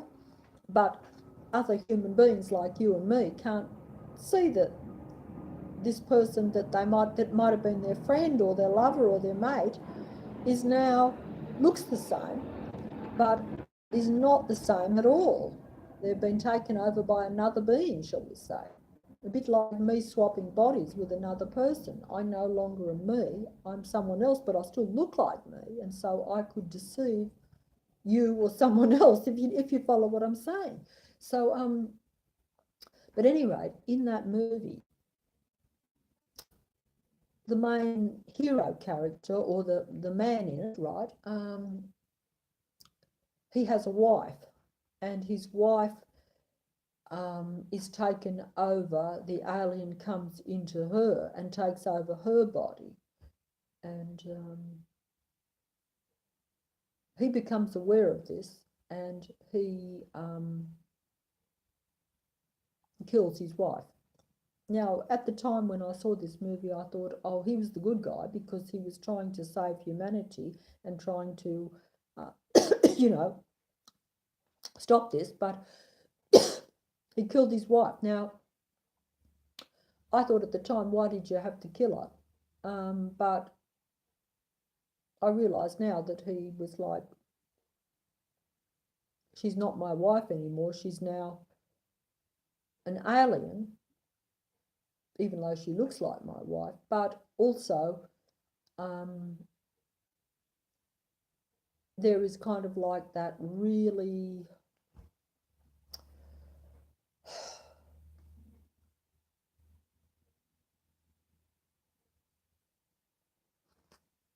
I can't quite put that.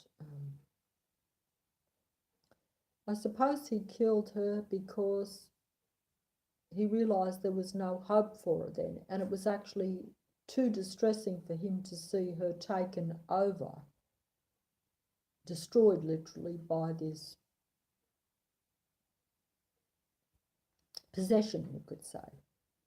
In other words, she'd been taken over by a demon, really, you could say almost. Okay, you want to say that? Yeah, okay, I'll say that. But it was put in a science fiction way, as though it was aliens that came, landed, and then decided to take over the human race by taking over the bodies of the human beings that were here, so that most people would not know that their planet was being taken over.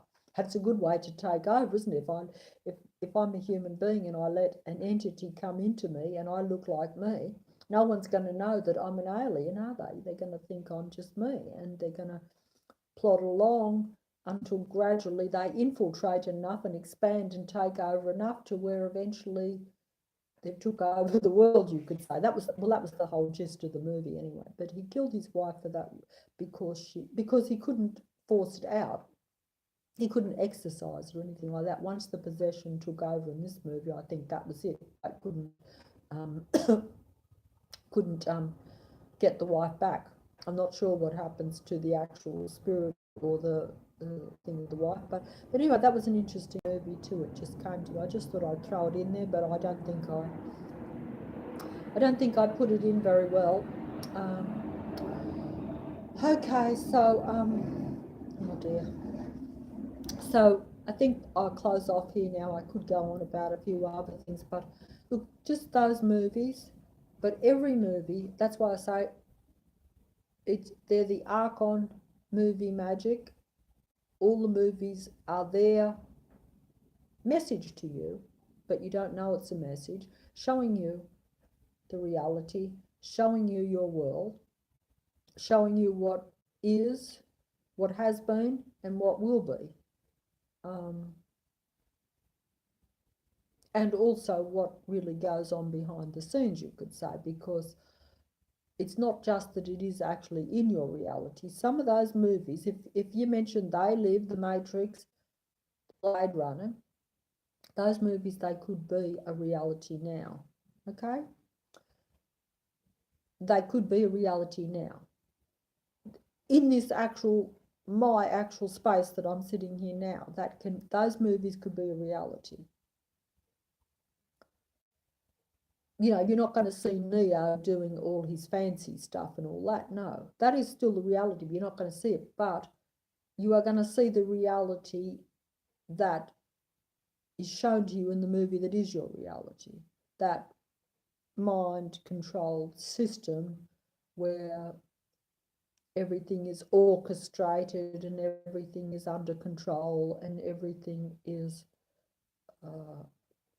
but you have the illusion that you're living on an earth that is natural and that is all, and that is all there is. There's nothing else going on outside of it, and that it is just this little earth where you have human beings who are fighting with one another, but certainly not being manipulated or controlled by any external force.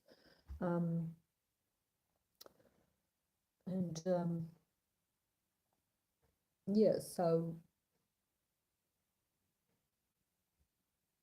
and then the Blade Runner movie, which was made many years ago, but was meant to be set in the future. But if you kind of look at that movie,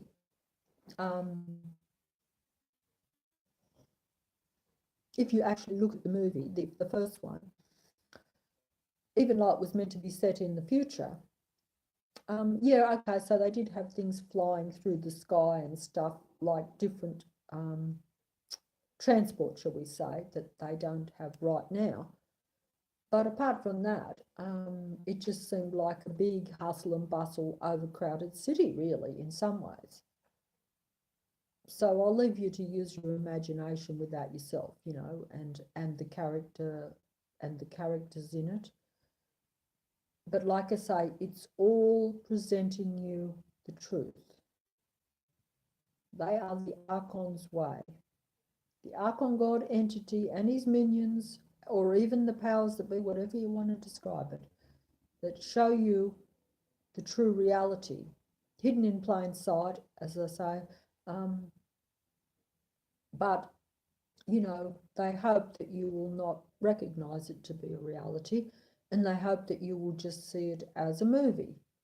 And that way they have shown you the truth, but you have said, no, that is just a movie, and therefore they can continue with their movie magic in your real world, shall we say. They don't call it they don't call the movies magic for nothing. And also don't forget that the movies do have, apart from showing you what reality really is and the potential and the possibilities even, but I say they're not really possibilities, they are a reality. Even if they're around the corner, that reality is set, because if it's all in motion and it's full steam ahead and they've already planned the future, and you are partaking of the things that will lead directly to that future, it's a bit like, I've got some food in my mouth, sorry. It's a bit like this, they're already building the rail tracks, right? And they've already built the trains. Just a matter of plonking the trains on the tracks, that type of thing. Unless some dramatic things happen, the train will go on the tracks and they'll be running. And that's not a very good example. I'm sorry, it just come to me now. I wish I could use better. But what you see what I'm saying is that if everything is planned and set in motion at a physical level, even for the future, then it will go that way, unless something very dramatic happens. And if people are not aware that it's all set in motion and don't know where those tracks are going, and don't know and don't even look to see where their future is, it's a bit like this, right? I'm going to be very practical here. It's like when we first got the computers, right? When we first got mobile phones, we couldn't have foreseen, when we just had the odd thing down the library or something, or even the odd one in our home, or just use the mobile to occasionally ring someone if you were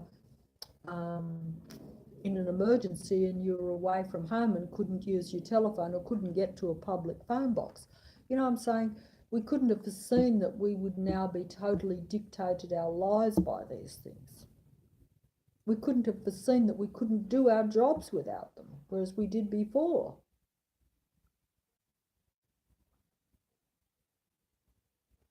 We couldn't have foreseen that even in doing the simplest tasks, we can't do it without a mobile phone. Because I see that in reality now. I see that things that would have been done simply and without them are now done using them, and that communication is just too much. Instead of getting in and doing something, we now spend more time discussing it on the mobile and making a simple task into a complicated task, in my view. And I've seen that at a practical level. I think I used an example of it that I saw happening just around me a while back. but this is the reality of it.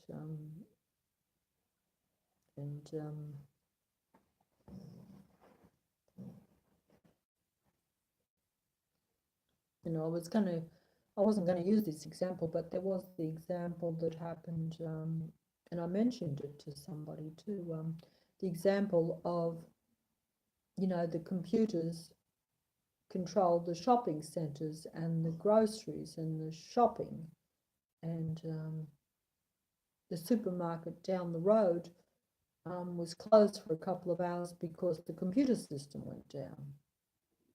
And so no one could get their groceries for a couple of hours. I don't think that's ever happened before. And whereas I sort of thought, well, look, 40 years ago, that would never have happened, because, and even if,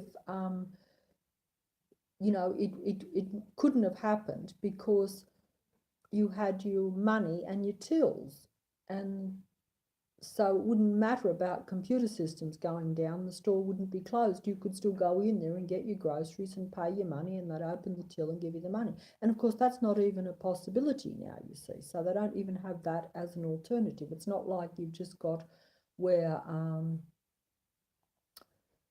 you had some automated things in the supermarket, and if that went down, you could still go to your turnstile and pay your money and get your groceries, because it's just a manual till where, what I'm saying is that that system, that technology then controls whether you get your groceries or not, because for that few hours, that supermarket was closed until they got it up working again. And who knows what caused that, or who's behind it? In other words, who controls all these things? Because, like I say, it's a matrix. So, you would probably say, well, it was just a power failure. Well, I don't think that anything happens random in the matrix, as I've said. But even if it was just a power failure, even if you want to go along that line, that's something that wouldn't have happened years ago, because the supermarket would never be closed because of that situation, because it just couldn't happen. You would always be able to go in and get your groceries because you were doing it manually. Doing it with human-to-human contact is infallible. Even if the human gets sick, they can always get someone else to, operate the till. There's plenty of humans.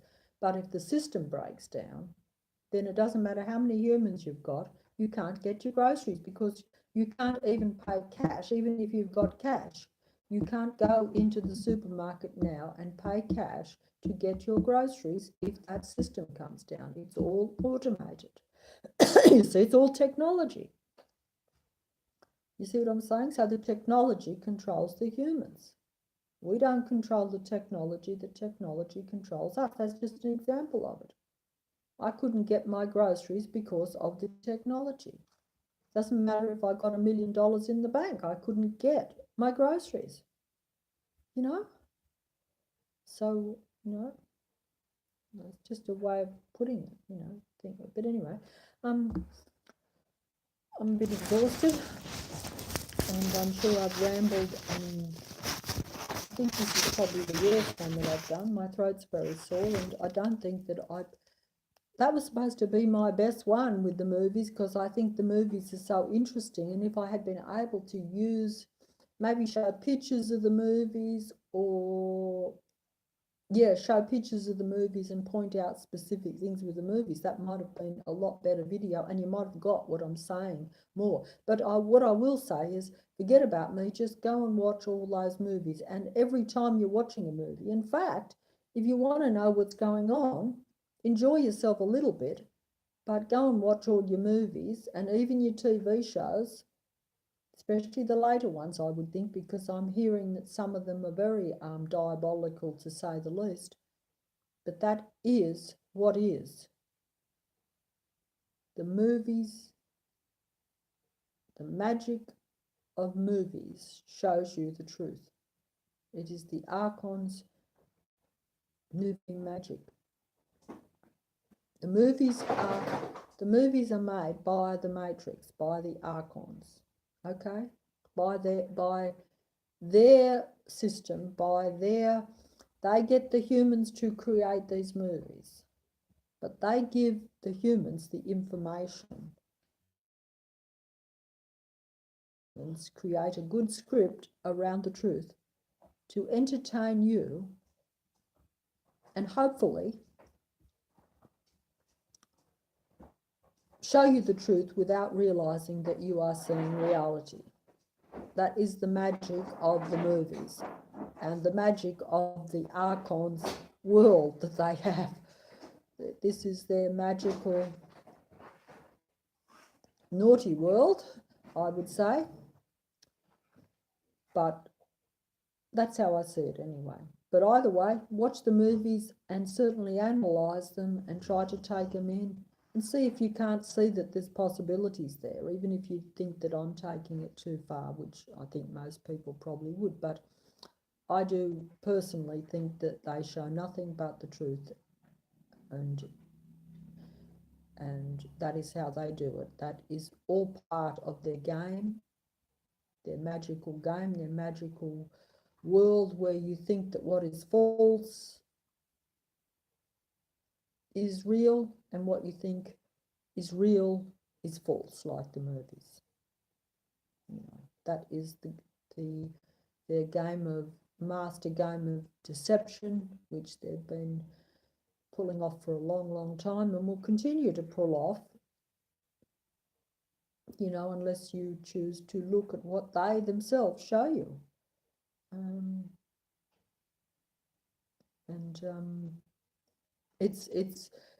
It's kind of funny and a pity that we see so much of all these things, and we are presented with almost the knowledge of the world right in front of us, and we're missing it. That is kind of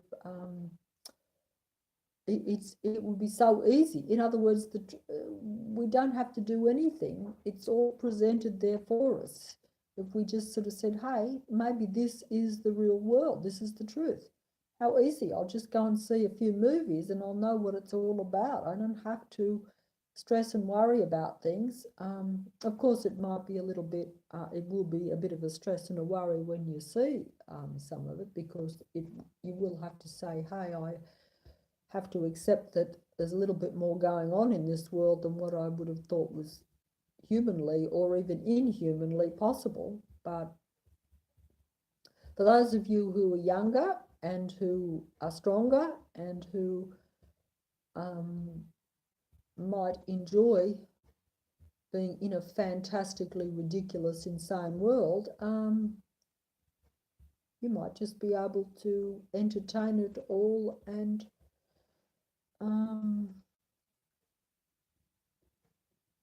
get the knowledge without letting it, see it in a positive light somehow, because it is all information, and that's essentially what humans seem to love: information. We use our computer and everything for information. Well, there you go. It's quite simple, really. Your information is presented in most of what you consider to be entertainment is actually entertainment with vast information, vast truth, not just information. Most of the time, I think I've been fed information all my life, but I've never seen any truth. The truth is in the movies and in that so-called fantasy world. That fantasy world is the truth. The world we live in is the untruth fantasy world, but we think it's real, but it's just full of it's just a game, and a game that we can't, as I say, we can't win, because we, as I said before, we don't know we're playing the game, we don't know the rules of the game, we don't know who we're even playing with, we don't know even our opponents in the game, and we certainly don't know that we have any good cards. So, it's a bit of a one-sided game, and that's but like I say, if we just look at the movies and things like that, we can learn the truth of things quite easily without having to even think. That's the beauty of it. It's just there for you in a concise, easy to read form, you could say, in entertaining form even.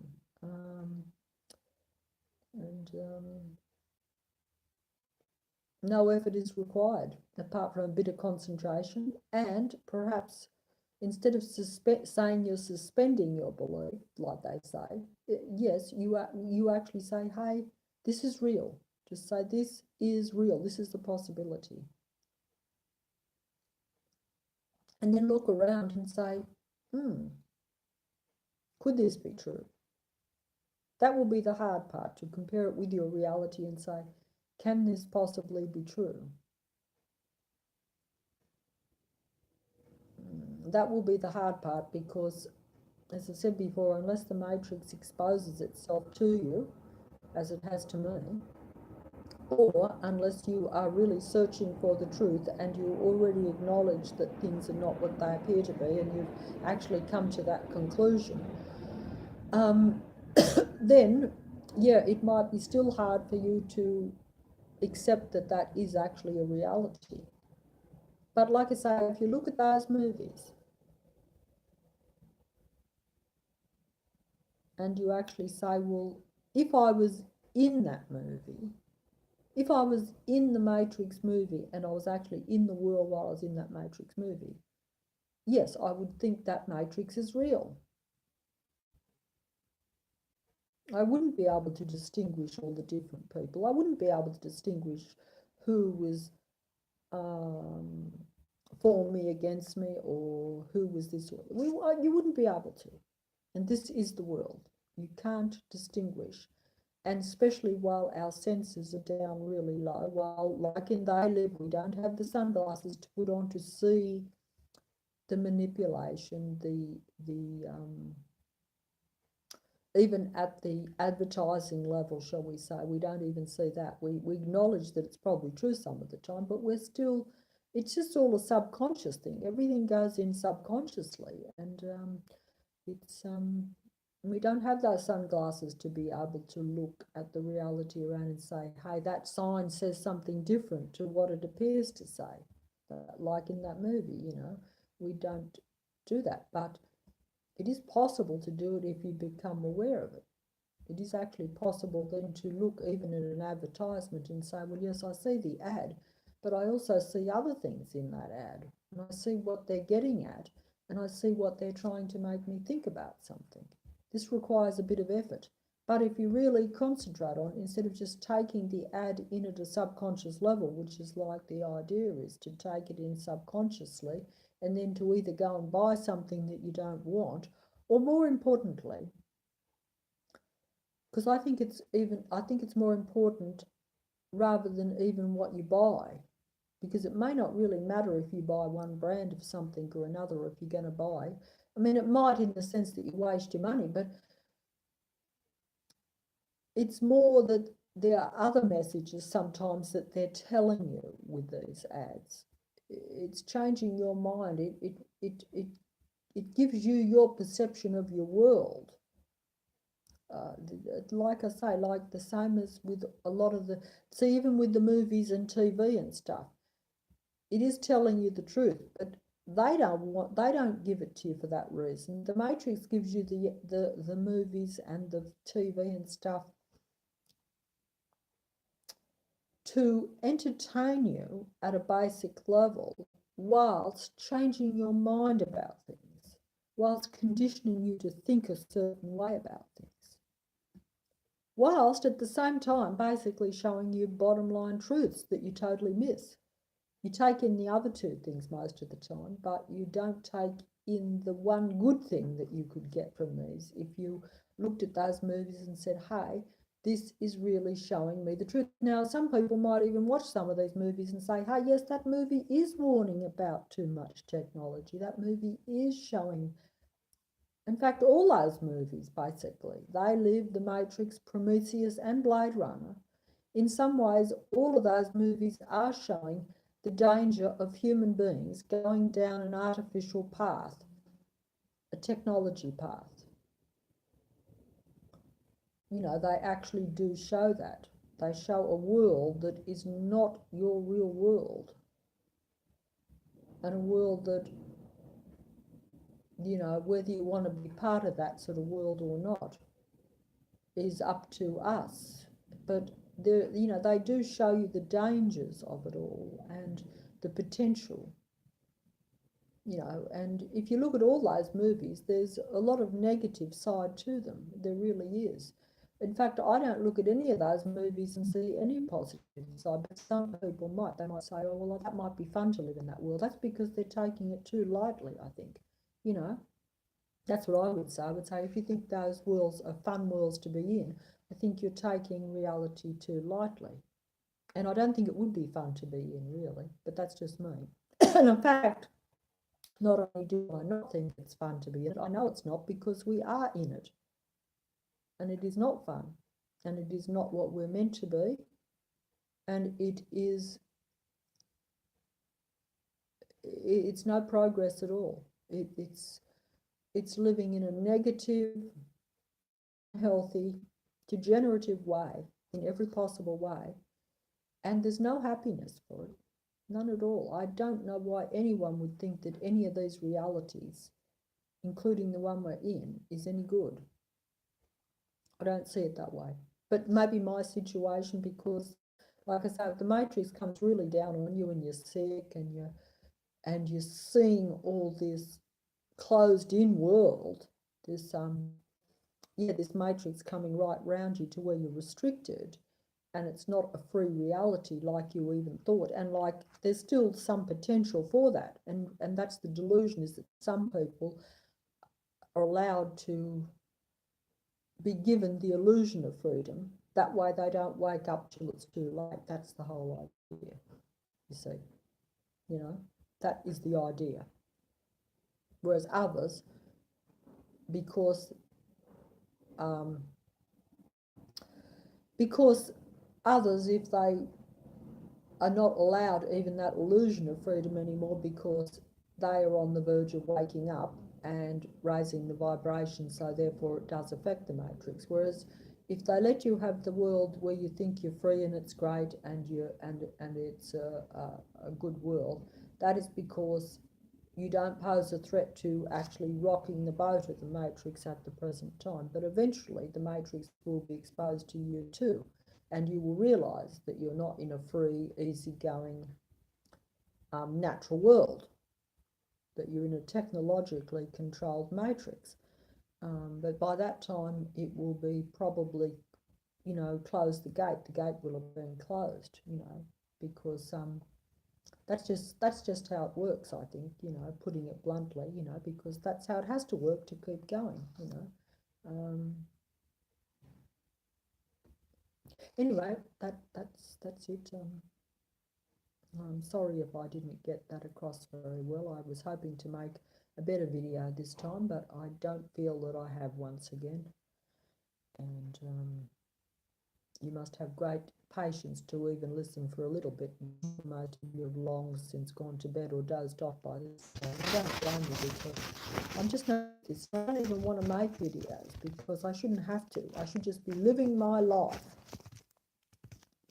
Yeah, being living a natural, normal life, enjoying myself a little bit, and yes, and accidentally raising the vibration of others around to where this world is actually okay.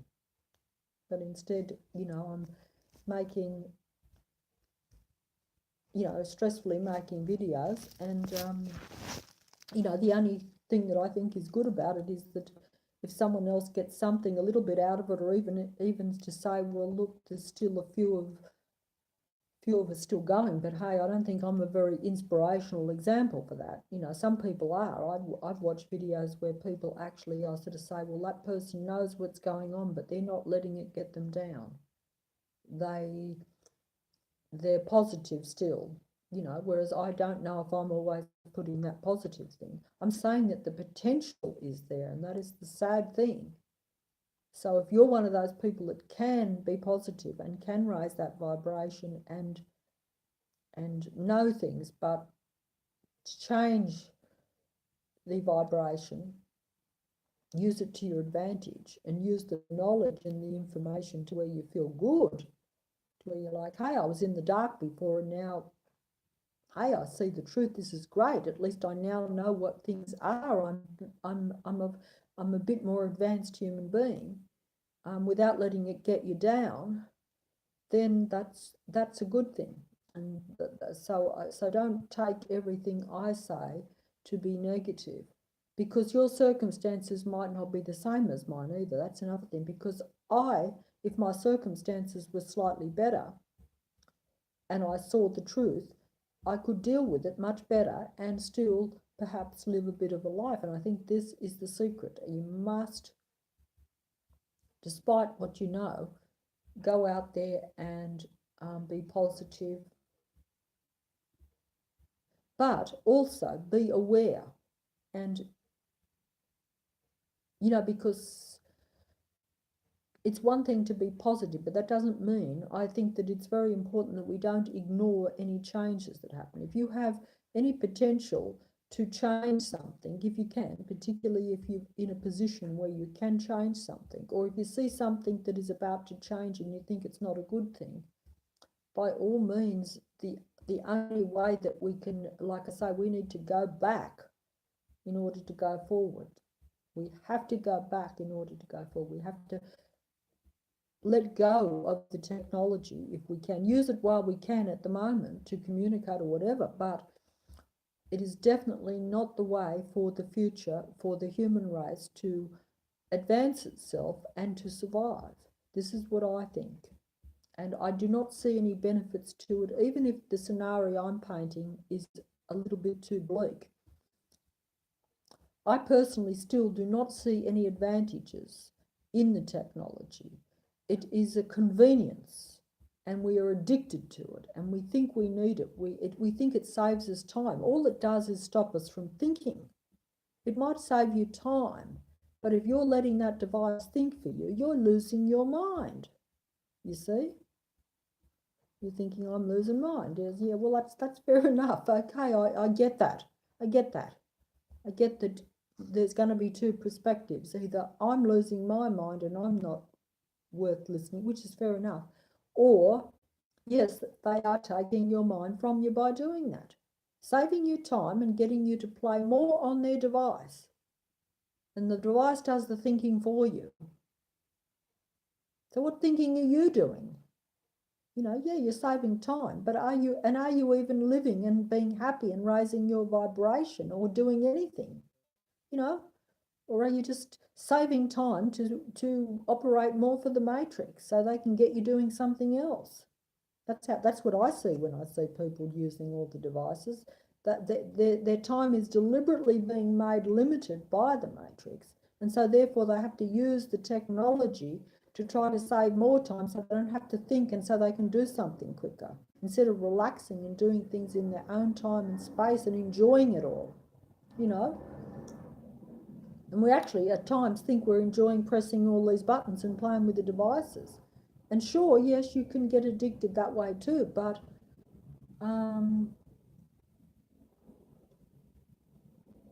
you don't realise that it is taking over though as well. You really don't. And it just doesn't give you time to think to even realise this, I don't think. And you can think too fast. You can think too fast, but you're really not thinking. All you're thinking about is pressing another button and getting more downloaded information at you from a screen. That's not you thinking, that's the device thinking for you, telling you what to do. That's how I see it anyway. But anyway, some people might be happy with this. That's not for me to tell them. But I think if they actually saw the real big picture and the truth, I think they would probably see it different. But like I say, while we're in this small picture and we don't realise, because if you really knew that, yes, all the movies are real and that you're living in this limited thing with limited technology and that is controlling you and telling you what to do and taking over your thinking and dictating how you live your life, what you think about people, what you think about yourself even, you would probably think twice. Now, I know some people still will go with it. If you really pulled right into that matrix, like that fella that turned in the matrix against his fellow comrades, turned against Neo, and wanted to go back into the matrix just so that he could just so that he could have the physical good life and not think. Notice how he said, make sure that my memory is wiped. I don't want to know that I'm guilty of killing my fellow friends and comrades. I don't want to know that I'm in a matrix when I go back into the matrix. I want to go back into the delusion world like all the humans and all of us are, to where we think it is a real reality, this basic little world. There's nothing controlling it. There's nothing nefarious going on. There's no God entities. There's no nothing. There's no technology even. or very limited technology. You know, that's, you know, but anyway, that's it. I'm too tired. Okay, I'm sorry if I've not done it very well. But good night to anyone who has listened or whatever, and if you're still around and can make another video, I keep saying I shall try to make a better video, but it doesn't seem to happen.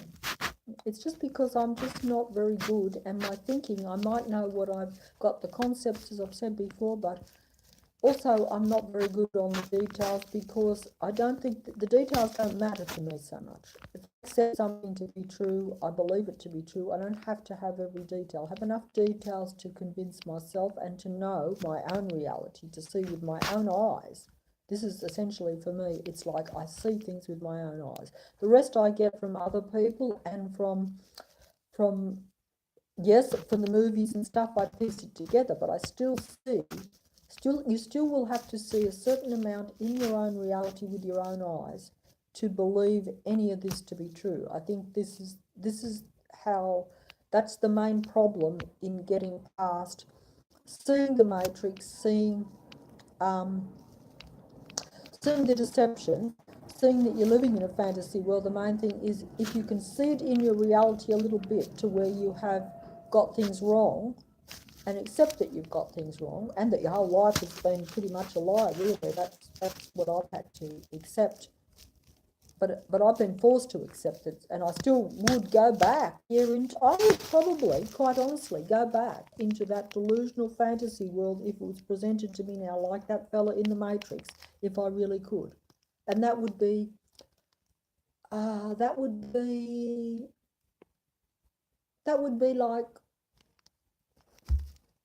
like him. It would be like turning your back on your fellow human beings. But see, I was a loner for most of my life and still have that mentality, even though I accept that we're all connected, you see. But hey, it would be very tempting, because it is hell facing this reality, for me anyway. For others who are more adventurous, because I'm not an adventurous person. I was a loner, and I was timid and frightened and shy and all this sort of stuff.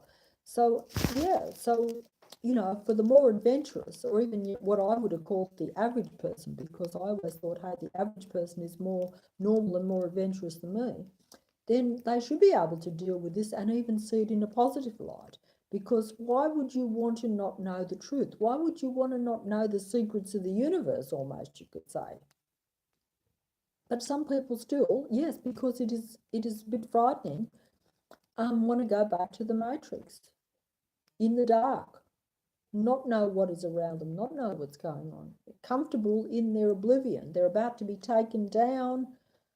They're in quicksand, but they don't want to know, because while they're not totally immersed and not totally finished, some people wouldn't even know if they were finished anyway. In other words, you could be taken down, and some people would say, well, look, as long as it's quick and I'm not aware of it, you know, that was my attitude too. And this is the danger, is that to just want to have that comfort zone, even a limited existence, provided it's not too bad. But I don't have that choice anyway, but I could see how it could be tempting. And even with myself, you know, I would have went for that only a year and a half ago, quite easily, if it had been offered to me. Obviously, it wasn't offered, but you know, because it is very hard if you are being hit with physical and mental pain and distress and stuff, and also see, knowing the truth doesn't actually take that away. That's the problem. It's like if you're physically sick, you could know that you're a spiritual human being, and that at some point you will be relieved of the sickness. You'll hopefully get out of the matrix, but you're still in it in the meantime, particularly if you feel obliged to stay or have to stay because of other people, you know, like a lot of people have families and things, so they're, you know, I've heard this on other videos where they would be quite happy to depart, but but choose to stay to help their family, etc., that sort of thing. That's what I have been told, and that is the case sometimes, even though sometimes the family will be very much playing in the matrix, and you will find it hard to help them even because they may not see, you know, because the whole idea, I think, really is to be like the previous video which said Dermot beats the matrix. And it would have been nice for him to have stayed in the matrix longer too, in the sense that he enjoyed some aspects of it. But unless we change this world and make it the world that is comfortable and clean and good in every way, that's just how I see it. And real, not fantasy real, to where you know the truth, but you can live in it and you're safe in it, and to where you create in it and you are really connected to your human beings instead of just all this deceptive technical connection. Now, I'm not saying that if I'm talking to someone here that it's not real. If there's someone on the other end and they're getting something out of it, that is real, that is good. But it is an unnecessary thing. It's not something that should be, but it's the best that I can do at the moment. And it's the best that some people can do, and it's better than nothing. But see, the matrix has you there again. It certainly has me, as you can see. I'm not getting any report from the people around me in my real reality that's here around me. You know, I'm lost and alone. And a few people that might be listening on the other end of this device, they're not actually in my reality. And so the matrix has me using the technology that I'm expressing a negative point about. That's almost becoming my only positive thing. See, the matrix has us all. If you look at it that way, it just occurred to me. And it's kind of, is the word ironic. It's bizarre, isn't it? But you know, that's it. But anyway, you know, good night.